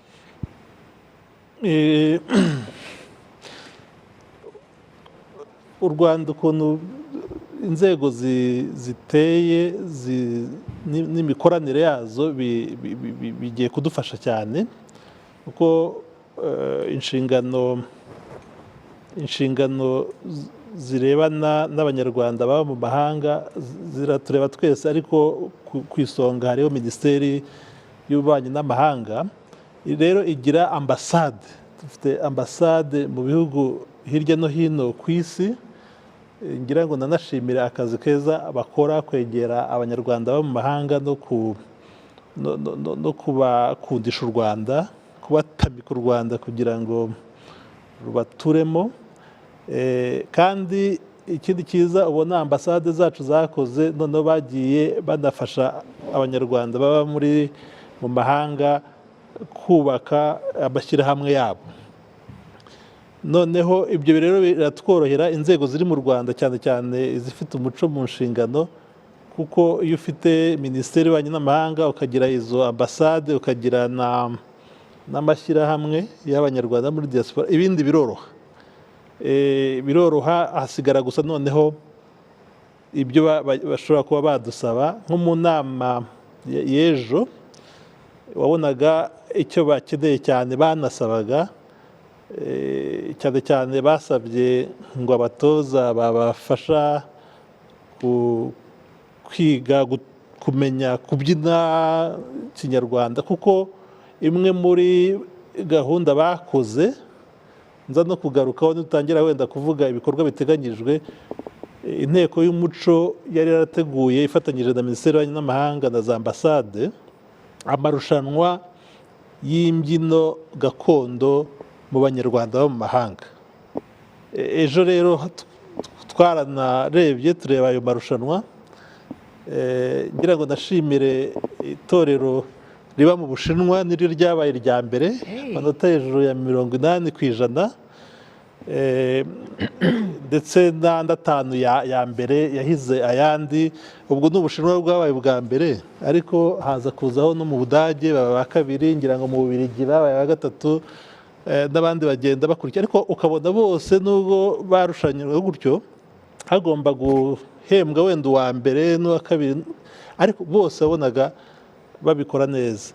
Noneho baza kugaragaza ko hari ikibazo cy'abatoza. Ubwo nabwo igisubizo cyabaye ko mu Rwanda kugira ngo tuzabone abatoza bajya hose biragoye, ariko tuza gusanga nabo ubwabo mu Banyarwanda hari abantu bafite ubushobozi wenda bwo kuba batoza abandi. Ubwo nk'ibihugu byabishoboye nk'ibyo nakubwiraga, ntabwo twigeze nk'u Rwanda twoherezayo abatoza, ahubwo bagiye bareba muri bo abafite ubwo bushobozi bagatoza abandi. Ikindi wabonaga bashaka imfashanyigisho cyane cyane kwiga Ikinyarwanda. Aho nawe igisubizo twabonye ubu ni ukwifashisha ikoranabuhanga. Ubu nibwo buryo turimo gukoresha. Murabizi ko Ikinyarwanda turimo kugishyira mu ikoranabuhanga, ariko nanone naho kureba abarimu baba barimo kugira ngo batoze abandi. Ni uko nguko, ariko tudakomeza gushyira imbere iyi gahunda ba Muhorakeye ba Sibo bajemo yo gukomeza gukangurira urubyiruko mu biruhuko kujya baza bagera hano, umuntu akabakorera gahunda. Wenda ntabwo iminsi yose y'ibiruhuko byabo umuntu yayitwara, ariko nibura icyumweru kimwe bibiri kongeraho gahunda y'itorero. Itorero ni irerero rwose ryiza, ubona abana baciyemo ntago basohokamo uko binjiyemo. Izo rero nizo ngamba navuga zihari, bizakunda. Ariko urabona ko n'ibyakorwa n'inzego za hano mu Rwanda bishobora kuba ari nka 40%, 60% cyangwa 70%, ubundi bigomba kubaturukamo bo ubwabo. Mu biganiro tujya dukora hano kuri televiziyo Rwanda, ubushize hari abo twakiriye mu nteko y'umuco, bavuga ko hari igitabo cyakozwe cy'inyoborabatoza izafasha. Mubona izafasha iki aba bantu bo muri diaspora nibayibona iyo nyandiko mu gutoza aba bakiri bato uyu muco wacu w'Abanyarwanda? Urakoze no kunyibutsa ibyo uvuga kugira ngo n'abantu wenda tubasangize amakuru. Hari ikibazo cyari cyagaragaye mu mitoreze y'imbyino gakondo n'amatorero ari hano mu Rwanda ndetse n'ari mu mahanga. Usanga dufite ababyinnyi y'intore baba bazi kubyina, ariko ukaza ukareba ugasanga hari ireme rigenda ritakara, cyangwa ukabona hari ibyo batamenya uburyo bikurikirana n'ibisobanuro byabyo. Byatumye rero inteko y'umuco ikora n'agatabo n'imfashanyigisho yo gutoza abatoza b'imbyino gakondo. Ni agatabo rero kararangiye, kagaragaza ubwoko bw'imbyino n'ibisobanuro, n'agace cyane cyane gafite uwo mwihariko. Ako gatabo rero ku itariki 2 z'ukwa munani, ejo bundi kwa 3, muri gahunda n'ubundi ibikorwa by'umuganura, tuzashyira ahagaragara icyo gitabo, imfashanyigisho, ariko igenewe abambere n'abatoza b'amatorero, ariko n'undi wese washaka kwigisha. Ndibwira ko bizafasha ba Muhorakeye cyane na bagenzi bawe mu hanze, kugira ngo kabagereho mu bwinshi. N'umuntu ashobora kugashyira mu buryo bw'ikoranabuhanga, ariko kazafasha cyane, kazabafasha. Kandi nubwo ari agatabo turangije, tugiye gukurikizaho n'ubundi n'icyiciro cyo kugashyira mu buryo bw'amashusho, atari ugusoma gusa no kubona amafoto, ahubwo hazeho none n'ababyinnyi baba bakwigisha intambwe, bakwigisha uburyo, kandi harimo n'ibikoresho umwambaro w'intore wari w'ibisobanuro. Ibyo byose ni imfashanyigisho tugenda dushyira ahagaragara kugira ngo zifashe.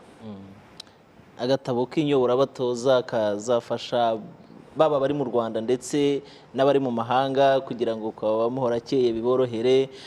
Mubyeyi Jose mu Budage n'itorero rye ndetse n'abo mu Bushinwa turusheho gusakaza umuco w'Abanyarwanda. Bajyaga baririmba indirimbo ngo umunyarwanda aho ageze hose ahahindura u Rwanda, birusheho kuba bigari, birusheho kwaguka, umunyarwanda yongere kugaruka ku mutima w'u Rwanda, atari uko ari hano gusa n'aho ari. Nagira ngo mbaze Isibo, ari mu bana baje gutembera mu Rwanda, mu kuharuhukira mu biruhuko, baratemberezwa.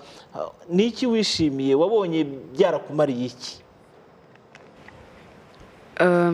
Njyewe narahakunze hano kora, ni heza cyane hano mu Rwanda, kubonana n'abandi bantu bo mu Rwanda na kwiga umuco yo mu Rwanda nico nkunda hano mu Rwanda, na rero no kubonana na famiye yanje.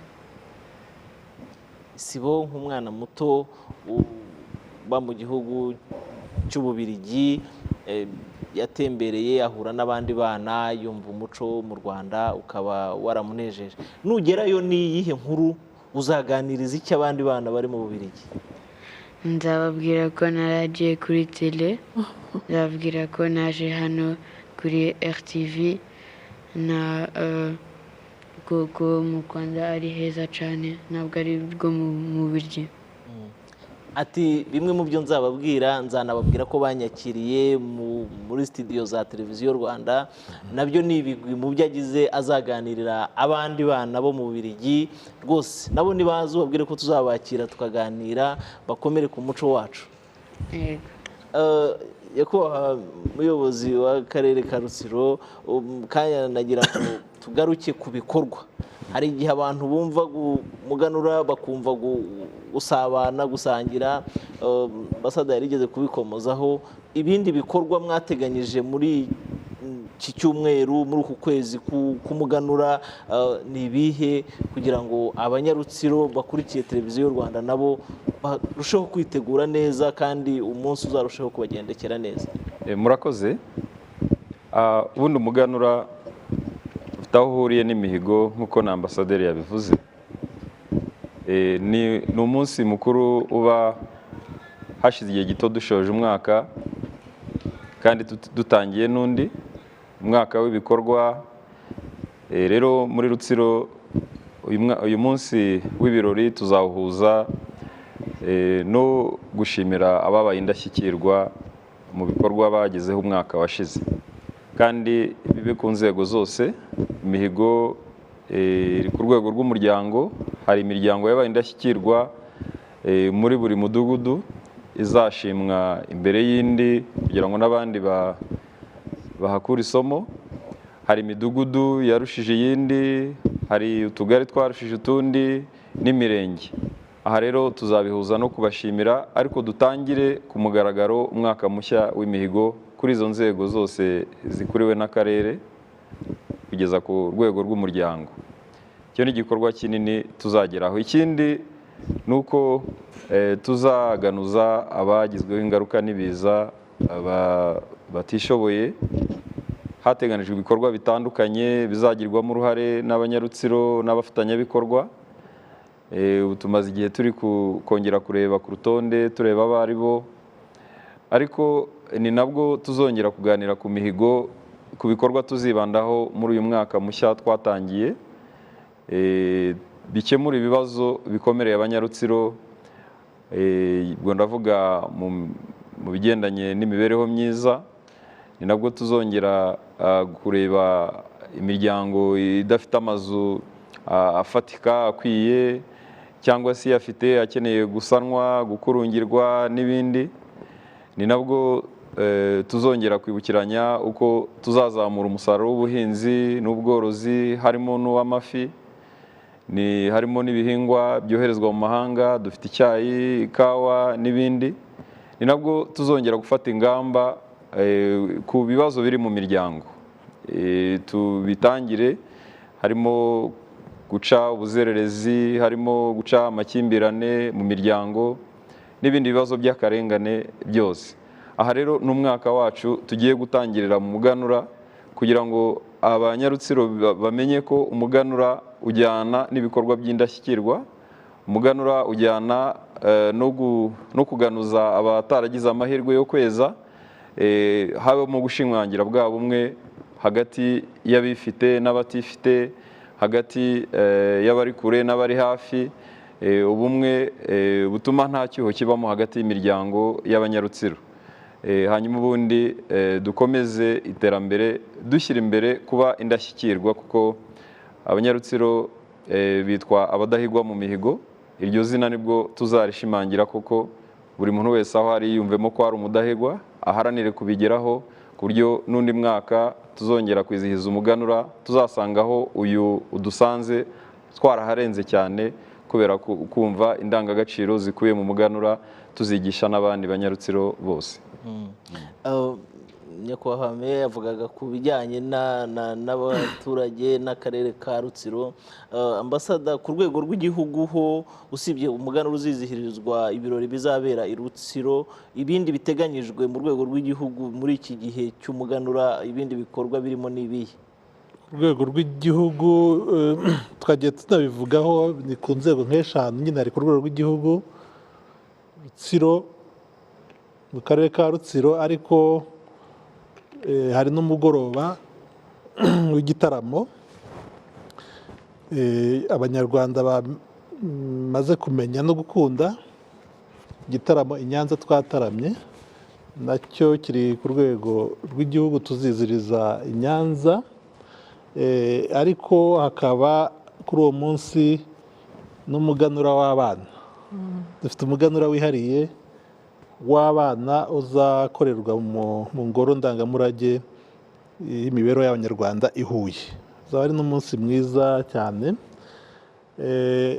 Ariko ku rwego rw'akarere, umudugudu, umuryango n'abikorera, nacyo ni ikintu kindi cyiza. Abikorera nabo bateguye ibikorwa bitandukanye kuri uwo munsi. Hari nk'icyo cyatangiye n'umugoroba, umusore nawe witwa Emmanuel Ngayaboshya, ufite igikorwa cyitwa ngo Intango Cultural Night, wiyemeje kujya akora rimwe mu kwezi gutegura indyo nyarwanda, ariko ijyanye nanone n'ibihe tugezemo, ku buryo wajya muri aya mahoteli kuva ku nyenyeri 5 kugera ku zo hasi, ukaba wagenda ukaba wasanga indyo gakondo ya kinyarwanda kandi iteguye neza. Ariko hari n'ibindi bitaramo, cyari n'ikizaba nko muri ka Kigali, nacyo Inganzo Ngari bafite igikorwa igitaramo cyiza, Ruganzu Ndori abundura u Rwanda, ni igikorwa turimo gufatanya nabo. Ariko noneho ibyo ni ibikorwa hirya no hino bizagenda bikorwa ku rwego rw'igihugu. Ariko mbere yaho twafashe icyumweru tutagira ibikorwa bitegurwamo. Ejo hari habaye umuganda ku rwego rw'igihugu, nawo watanzwemo ubutumwa bujyanye n'umuganura, harimo n'ubu bukangurambaga bahoze batubwira bujyanye no kurwanya igwingira. Hari ikindi gikorwa nanone kizaba ku wa gatatu, inama nyunguranabitekerezo izaba ku muganura kuri insanganyamatsiko, ariko ni naho tuzashyira ahagaragara bwa bushakashatsi twakoze, harimo kiriya gitabo cy'inyoborabatoza. Ariko hari n'ikindi gitabo tuzashyira ahagaragara cy'indangagaciro na kirazira zigaragarira mu migani y'imigenurano. Hanyuma hakabaho n'ikindi gitabo tuzashyira ahagaragara kizashimisha abanyarwanda, kijyanye n'imyambarire mu ndorerwamo z'iterambere ni igitabo kije gisubiza bya bibazo twakunze kugenda twibaza kijyanye kuko mu myambarire buriya naho habamo indangagaciro nyarwanda. Hanyuma ikindi gikorwa rero kizaba ni ibyo nyine byo kuri uwo munsi, nkaba ngira ngo nkangurire abanyarwanda rwose kuzategura neza umuganura no kuzitabira ibikorwa cyane cyane ku midugudu no mu miryango cyane aho ngaho, kuko ni naho haba ibipimo byo kumenya ngo ya ndangagaciro y'ubumwe koko tuvuga iyo ugiye n'umuryango urabibona, kwa gukunda igihugu, kwa gukunda umurimo bwawupfura, burya n'ubundi birangira tubikora ku rwego rw'igihugu, akarere, ariko iyo tugiye kureba ibipimo ubibonera n'ubundi handi tuba mu miryango no mu isibo. Nicyo ngicyo. Murumva rero ko dushonje duhishiwe, imyiteguro irarimbanyije, ntawe uzayabura ahaganurira n'abo baganuzanya.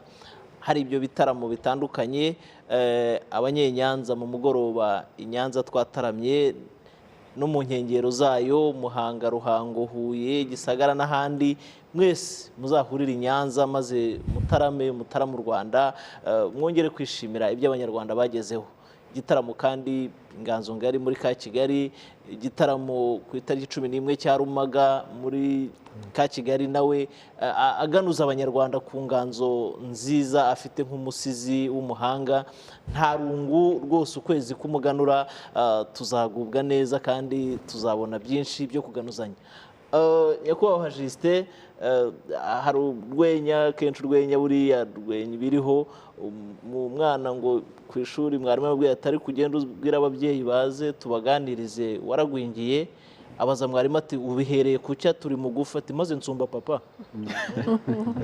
Twagiye tugaruka ku bana cyane, abakuru bo kuri iki cy'imirire mibi mubateganyiriza iki, mu bukangurambaga bumeze gute kugira ngo tujye dukora ku mpande zombi, abana ariko no mu miryango aho barererwa?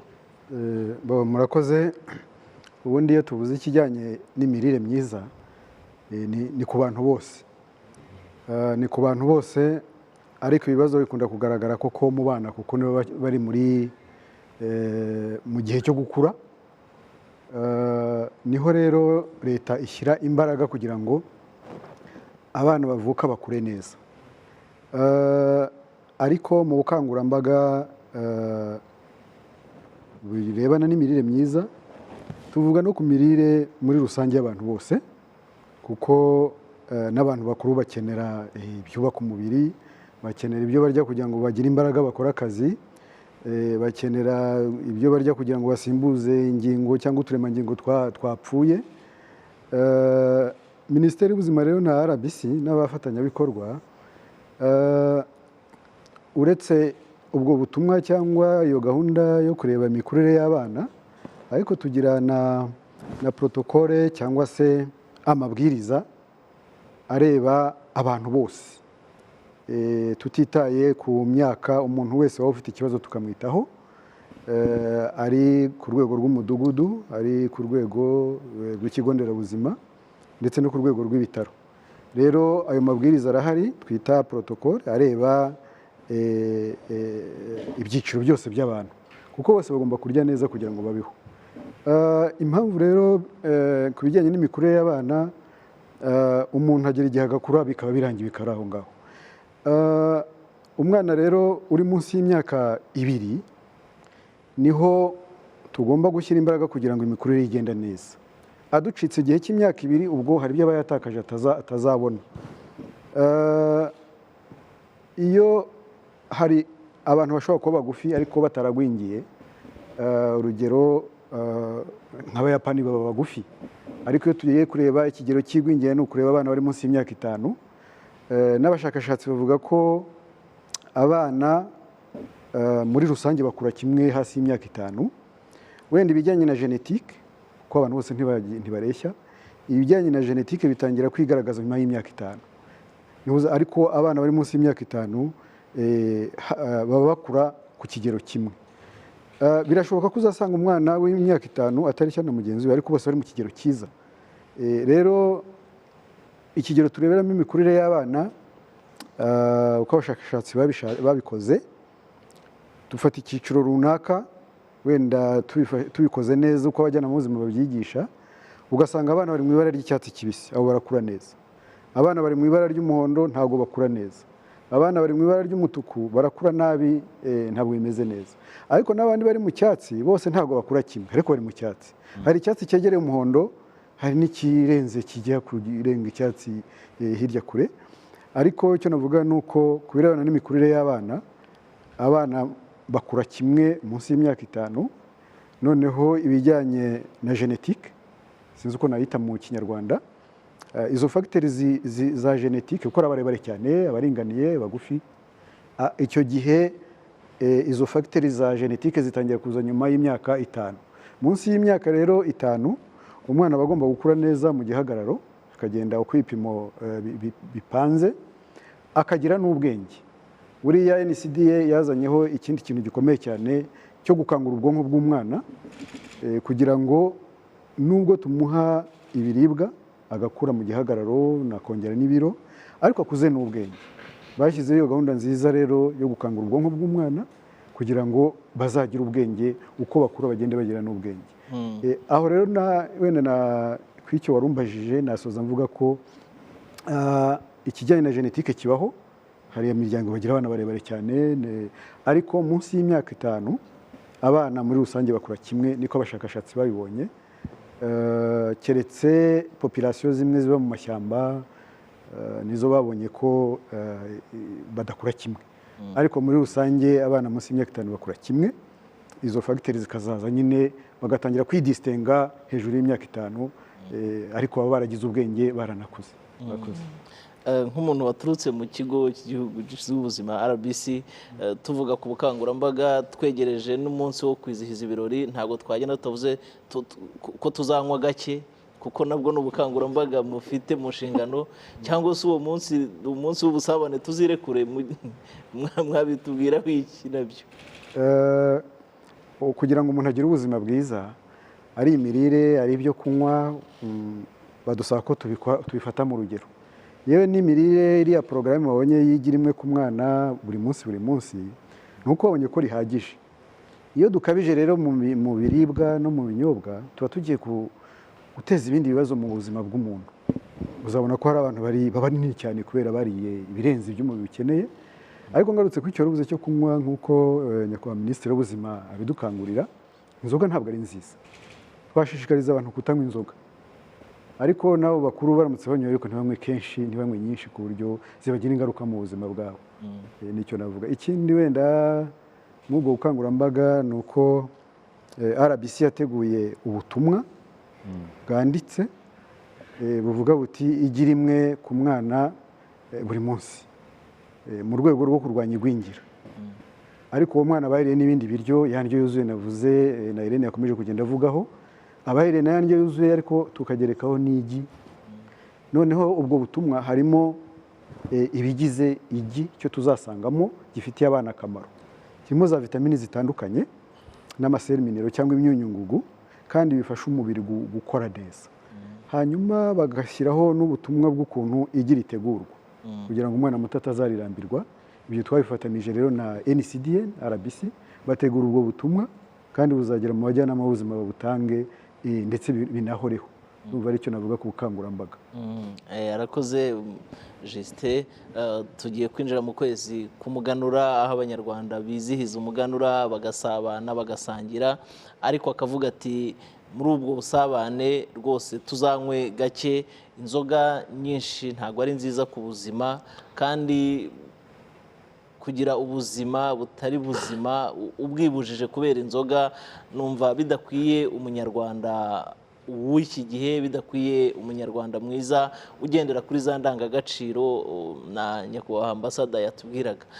Irene, twakomeje tugaruka ku igi, ku mwana, amagi agira uburyo bwinshi ategurwamo, iryo funguro rigira uburyo ritegurwa. Irigi umwana azarirya ari umureti, azaritogosa, irigi umwana, kuko hose ntabwo muzahagera ngo mubereke uko babigenza. umunyarwanda wakurikiye iki kiganiro irigi umwana rimugeraho azarirye ritunganyijwe mu buhe buryo? murakoze. Icyambere tubakangurira ni ukubaha igi ritogosheje kubera ko niryo ryoroshye guteka no kugira ngo umwana arirye byoroshye kandi umuturage wese yabonera ubushobozi. Yego nta kabuza undi wabonye ayo mavuta ntabwo twamubuza gukora uwo mureti agaha umwana. Niyo mpamvu mu bukangurambaga dutegura dushyiramo uburyo butandukanye bategura igi baha umwana, atari n'umwana gusa nk'uko Justin yabigarutseho, umuryango wese bakasangira. Twavuze no ku nkoko, none hazagira umara kumuha igi nimugoroba akanamutekera inkoko? Nibyo koko inkoko twazivuzeho, ariko icyo nibagiwe kuvuga ni uko hari umushinga dukorana witwa Prisma, batanga izo nkoko kugira ngo bafashe abaturage kubona ayo magi. Batanga inkoko 10 ku muryango, amasake 4 n'inkokokazi 6. Urumva rero iyi nkoko hari igihe bigera ugasanga itagitanga umusaruro biba bikenewe ko iribwa. Ibyo byaba byiza rwose umwana yaba abonye ibikomoka ku matungo nk'uko tubimukangurira. Ubukangurambaga abanyarwanda aho bari hose, baba ari aho bazagera, yaba ari RBC, yaba ari NCDA ndetse n'abandi bakora ubu bukangurambaga, twese tuzabwitabire kugira ngo uriya mubare twatangiye tuvuga wa 33% w'abana b'abanyarwanda bagwingira, twumve ko ari ikibazo twese kitureba. Ubu bukangurambaga rero bwa hehe n'igwingira, mu kiganiro kindi cyangwa se mu muganura w'umwaka utaha tuzaze tuvuga ngo hehe n'igwingira, hehe na ya mibare ya 33%. Ndagira ngo mbaze Prosper, uyu muganura urimo n'izi gahunda, muganda mwakoze ejo, mwumvise abaturage babyishimiye gute ibyirigi ku mwana, iby'inkoko kuri uyu muryango, by'umwihariko kuri ubu bukangurambaga babyakiriye gute?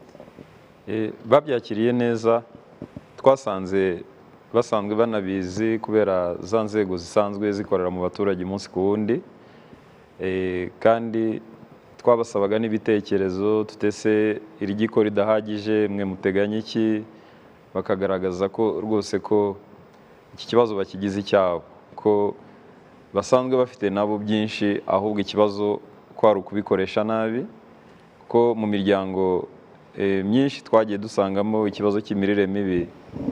Ntabwo twasanze yose ariko ifite ikibazo cyo kubona ibyo guha umwana, ahubwo ni ikibazo cyo kudasobanukirwa, cyo gukoresha bike bafite nabi.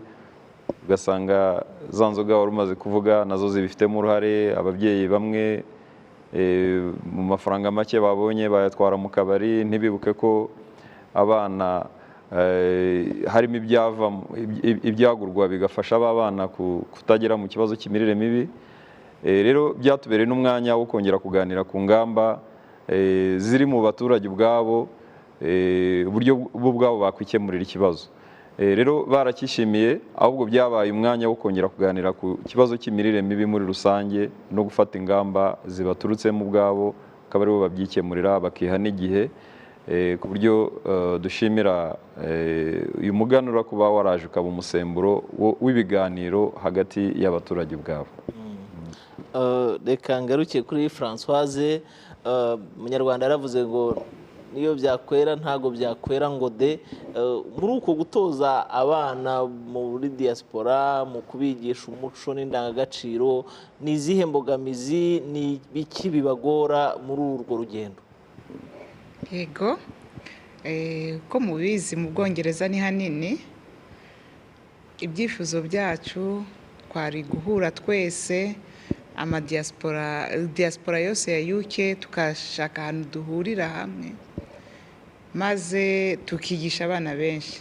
Ariko bijya bitugora kubera akazi, ni cyo kibazo tugira, kugira tuzahuza abantu bose duhurira ahantu hamwe, duhura igihe nka 2 mu cyumweru, ntibikunda.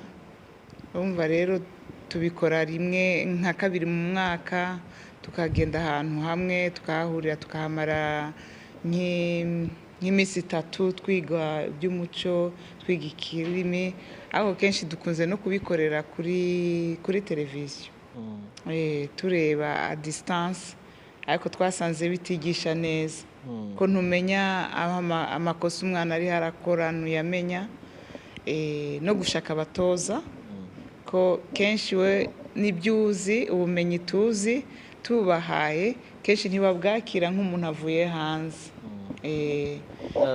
Televiziyo y'u Rwanda tugira inyito cyangwa se kubita siroga akavuga ngo RBA hafi yawe, RBA no mu mahanga irahagera. Ubu hari application umuntu wese aba afite muri telefoni akabasha gukurikira televiziyo nk'uri mu Rwanda. Umunyarwanda hari hose ku isi wakurikiye iki kiganiro, kugira ngo n'izo mbogamizi bavugaga muzishakira igisubizo, wamusaba iki kugira azabigereho nawe? Kugira ngo n'izo mbogamizi no kwegeranya abantu no kubahuza kugira ngo bakomeze kwigisha no gutoza bahisibo umuco n'indangagaciro z'Abanyarwanda. Ndumva namusaba ko yashyira imbere ko abana be bamenya umuco, bakamenya itorero, ko kujya mu itorero birafasha abana cyane, bituma batagenda muri bya biyobyabwenge, batagenda mu ngeso mbi, badafata imico y'abazungu. Buri munyarwanda wese ari mu mahanga namusaba ko ikintu yashyira imbere atari akazi, yashyira imbere guharanira umwana we amenye abandi, amenye umuco, tumurerere hamwe, tumurerere muri rusange mu muco wa Kinyarwanda. Ko nasanze abana bose bari mu matorero bafite imico myiza, umwe arigisha undi kandi usanga bakundana. Niyo mpamvu avuga ko gusabana biradufasha cyane. Kenshi tubikorera no mu gusabana, tugateka tugasangira, abana bakabona turi hamwe, bakura neza, ntibakura bagenda mu bazungu, bagenda mu biyobyabwenge, ko baba bafise umuco karanga. Arakoze cyane. Reka Justin kugira amahirwe y'ikiganiro nk'iki dusangira ijambo cyahuje Abanyarwanda b'ingeri zitandukanye bakurikiye televiziyo ndetse na radiyo Rwanda RBC, ubutumwa butandukanye wageza ku bakurikiye ikiganiro kugira ngo ubuzima bwiza bube mu mibiri myiza kandi birusheho, ni ubuhe butumwa wabagenera? Murakoze. Ubutumwa nasangiza abatwumva nabushingira ku bufatanye bwo mu muryango, aho umuryango kenshi ugizwe n'umugabo n'umugore n'abana. Dushingiyeho ku bipimo birebana n'imirire y'abana bihangayikishije igihugu, ni byiza ko dushishikariza ababyeyi kwita ku burere bw'abana no ku mirire y'abana, kandi bagashyira hamwe kuko bishoboka. Umwana muto ntabwo atungwa n'ibintu byinshi, ibiribwa byinshi, kuko umuntu arya akurikije muri rusange uko angana. Ntabwo umwana w'umwaka umwe azarya kimwe n'umwana w'imyaka 18. Bigaragara ko dushyize hamwe mu burere bw'abana, umugabo n'umugore, ko bishoboka ko kiriya gipimo cy'igwingira ry'abana, ababyeyi bashyize hamwe barera abana neza, bakagira ubwenge kandi bagakura neza. Ubutumwa rero ni uko bakurikiza inyigisho abajyanama b'ubuzima babaha zishingiye kuri porogaramu y'iminsi 1000, ndetse bakazitabira n'iriya gahunda y'igira imwe ku mwana, dukurikije intungamubiri zirimo, dukurikije n'ubushobozi bw'imiryango yacu. Birashoboka ko igira imwe umwana ribona ku munsi, bishingiye ku bufatanye bw'abagize umuryango. Izo nyigisho rero ziri muri porogaramu y'iminsi 1000, hakiyongeraho n'igira imwe ku mwana, kandi tubona ko bishoboka bashyize hamwe. Iriya mibare, kiriya gipimo kiri hejuru cyazagabanuka ku buryo mu mwaka wa 2024 twenda kugeramo cyangwa turenzeho gato, kiriya gipimo cyazava kuri 33 kikagera munsi ya 20. Mirire myiza, ubuzima bwiza, yifuza ko iki gipimo, iyi mibare tubona iri hejuru cyane, umwaka utaha yagabanuka ikagera kuri 20 ndetse no munsi yaho birashoboka, ku bufatanye bwacu twese mu miryango aho turi. Ni ubutumwa mwebwe mukurikiye ibiganiro, mwakurikiye televiziyo na radiyo Rwanda, ntibibe ikiganiro nka bimwe bita ngo ni amasigara cyicaro, ahubwo ko tubiganira tujye no kubishyira mu bikorwa. Irene, nagira ngo kuri iki cy'imirire ndetse n'ubu bukangurambaga twakomeje kukigarukaho cyane, hari uri bwumve ko kugira ngo arye neza cyangwa se kugira ngo umwana akure neza biri busabe igi cyangwa inkoko, ariko hari n'ibindi byinshi byegereye umuturage aho ari, hari byinshi byamufasha. Uwigira itarageraho akora iki kugira ngo umwana nawe akomeze gukura neza? Ni ubuhe butumwa utanga? Ni izihe mpanuro uri bubahe umuntu uba mu kigo kibifite mu nshingano? Murakoze. Icyo navuga ni uko uyu muganura twese watubera umusemburo kugira ngo dufatanye twese neza, byaba mu baturage cyangwa inzego zitandukanye, cyane cyane dukoresha serivisi igihugu kitugenera neza. Navuga nka serivisi zo gupimisha inda, guha umwana inkingo zigenewe, kumuha ibinini by'inzoka, gukurikirana neza gahunda ya shisha kibondo igakoreshwa neza ku mwana ubigenewe, na gahunda y'inkongoro y'amata, kwita ku dukoni, turima tw'igikoni, murakoze, no kwita kuri gahunda y'ingo mbonezamikurire meya yigeze kubivugaho. Hari porogaramu zitandukanye twakwitaho kugira ngo tugire imikurire myiza, tutibagiwe isuku kuri twebwe no mu rugo. Ibyo ni ibintu by'ingenzi umuturage yakora kugira ngo duteze imirire imbere kandi tugabanye igwingira, tujye muri gahunda y'igihugu. Ikindi, kwita ku baturanyi bacu kugira ngo utishoboye tumufashe, n'utazi gutegura indyo yuzuye tukaba twamwereka. Ni ibyo ngibyo navuga dukwiye gushyiramo imbaraga, tugafatanya kugira ngo turinde abana bacu gwingira. Murakoze. Umunyarwanda wese afite icyo yaganura, afite icyo yaganuza mugenzi we. Mu mutekano baratuganuza, mu ikoranabuhanga bakatuganuza, ntabwo ari mu buhinzi n'ubworozi gusa. Buri wese afite icyo yaganuza n'abo bari kumwe, yaganuzanya n'umuryango ndetse n'abaturanyi. Kera iyo twabaga twitegura abashyitsi mu rugo, yavuga ati mushyashyane, mwiteguye abashyitsi. Rutsiro murimo murashyashyana, mwiteguye abashyitsi ku munsi w'umuganura. Ni ubuhe butumwa waha abanyarutsiro kugira ngo bafatanye kubura ku miharuro, kwitegura abashyitsi, bashyashyane nk'abiteguye kwakira abashyitsi, umuganura ku rwego rw'igihugu? Murakoze. Abanyarutsiro, abadahigwa mu mihigo, ndabibutsa ko dukwiye kubyaza umusaruro amahirwe duhawe na guverinoma y'u Rwanda yo kwakira umuganura ku rwego rw'igihugu. Ni ishema rikomeye cyane, nari nabivuze, basaba gukomeza kwitegura tugendeye ku nsanganyamatsiko y'umuganura w'uyu mwaka. Twavuze byinshi ariko tuvugamo isuku. Isuku rero ahahurirwa n'abantu benshi, isuku mu mihanda tunyuramo, isuku ku mibiri yacu n'umwambaro ukeye, ku buryo abanyarutsiro nk'uko twitwa abadahigwa, n'uzaza azasange turi abadahigwa koko kubera n'iyo myiteguro.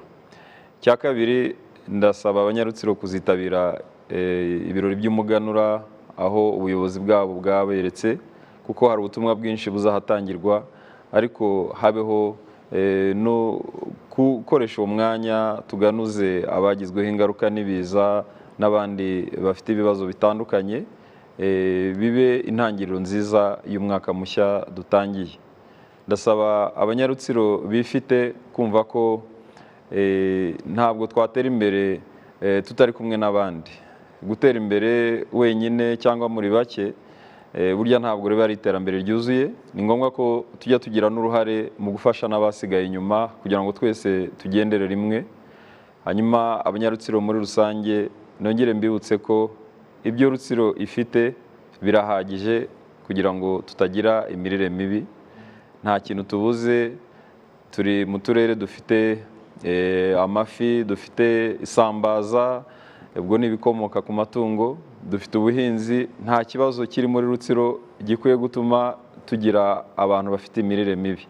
Rero munyarutsiro wese aho uri wese umenye ko ubu butumwa bukureba, ko nidufatanya niduhuza imbaraga tugakoresha neza ibyo dufite ntacyo tutazageraho. Murakoze. Amagambo y'umusizi w'umuhanga yavuze ko ubumwe bw'intore bunoza intambwe. Ubumwe rero bw'intore z'abadahigwa mu mihigo ba Rutsiro bunoze intambwe, maze bahuze bazitegure bakire neza abashyitsi ku munsi w'umuganura. Nyakubahwa intebe y'inteko, abanyarwanda bose twavugaga gushyashyana kwa Rutsiro, ariko n'abanyarwanda bose bariteguye. Ni ubuhe butumwa mwaha abanyarwanda bakurikiye ibiganiro bya televiziyo ndetse na radiyo Rwanda kugira ngo uyu munsi uzarusheho kugenda neza kandi bizabe intangiriro y'umuganura mwiza tuzagira umwaka utaha 2024? Ni ubutumwa bukubiye n'ubundi mu nsanganyamatsiko yuko umuganura ari isoko y'ubumwe n'ishingiro ryo kudaheranwa.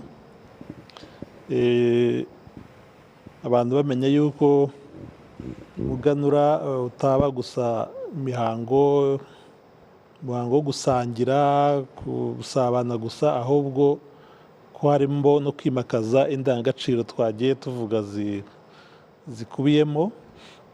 Abanyarwanda bakomeze guterwa ishema n'umuco n'umurage wabo, kuko nk'uko umuganura urimo kubigaragaza ni isoko n'ibibazo, ibisubizo nako ku bibazo dushobora kuba duhura nabyo. Ikindi rero ni ukubifuriza kuzagira umuganura mwiza, kuwutegura neza.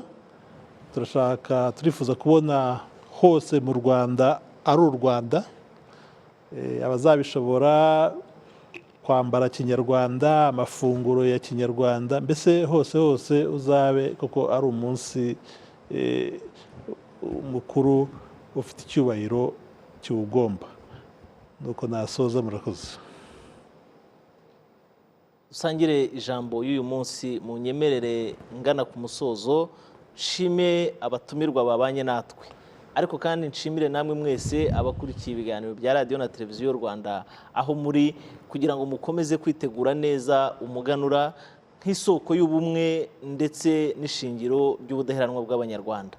Munyemerere nshimire Irene wabanye natwe akatubwira kuri ubu bukangurambaga, kandi buzakomeza bugere no ku turere tundi atavuze, abanyarwanda bataragerwaho bashonje bahishiwe. Murakoze cyane. Munyemerere nshimire Ambassador Masozera Robert, intebe y'inteko, wabanye natwe kandi agatuma tumenya byinshi ku muganura ndetse n'icyo duteganyirizwa. Murakoze cyane. Munyemerere nshimire nyakubahwa meya w'agateganyo w'akarere ka Rutsiro, nabo batwiteguye ku munsi w'umuganura ngo batwakire kandi tubane nabo tuganurane n'abanyarutsiro nyuma y'ibihe bitoroshye byatambutse mu bihe bishize. Umuganura mwiza kuri twese. Nshimire kandi Justin waje yavuye mu kigo RBC, nawe wadufashije kumenya ubukangurambaga butandukanye ikigo cy'igihugu gishinzwe ubuzima gifite, kugira ngo umunyarwanda aho ari hose agire ubuzima ariko kandi agire ubuzima buzima. Murakoze. Nshimire Isibo wanejejwe no kwakirwa muri studio za televiziyo Rwanda, kandi wavuze ko afite inkuru zo kuzabarira abandi bana mu Bubiligi nagerayo. Wakoze cyane kwitabira ikiganiro Isibo. Murakoze. Nshimire Françoise mu Bwongereza, ababyeyi umurimo bakora mwiza wo kurerera u Rwanda barutoza indangagaciro ku bana barwo babyiruka, kandi ntibakure mu ruge, bakomeze. Abo bana nibo bayobozi b'ejo hazaza beza. Murakoze cyane. Munyemerere namwe mwese mwadukurikiye mbashimire ko mukomeza kwitegura neza umuganura, ariko kandi mbabwira nti mukomeze mugubwe neza kandi munogerwe n'ibiganiro bya radiyo ndetse na televiziyo Rwanda. Nge ntare na Zinda Marcel mugire impagarikiye n'ubugingo.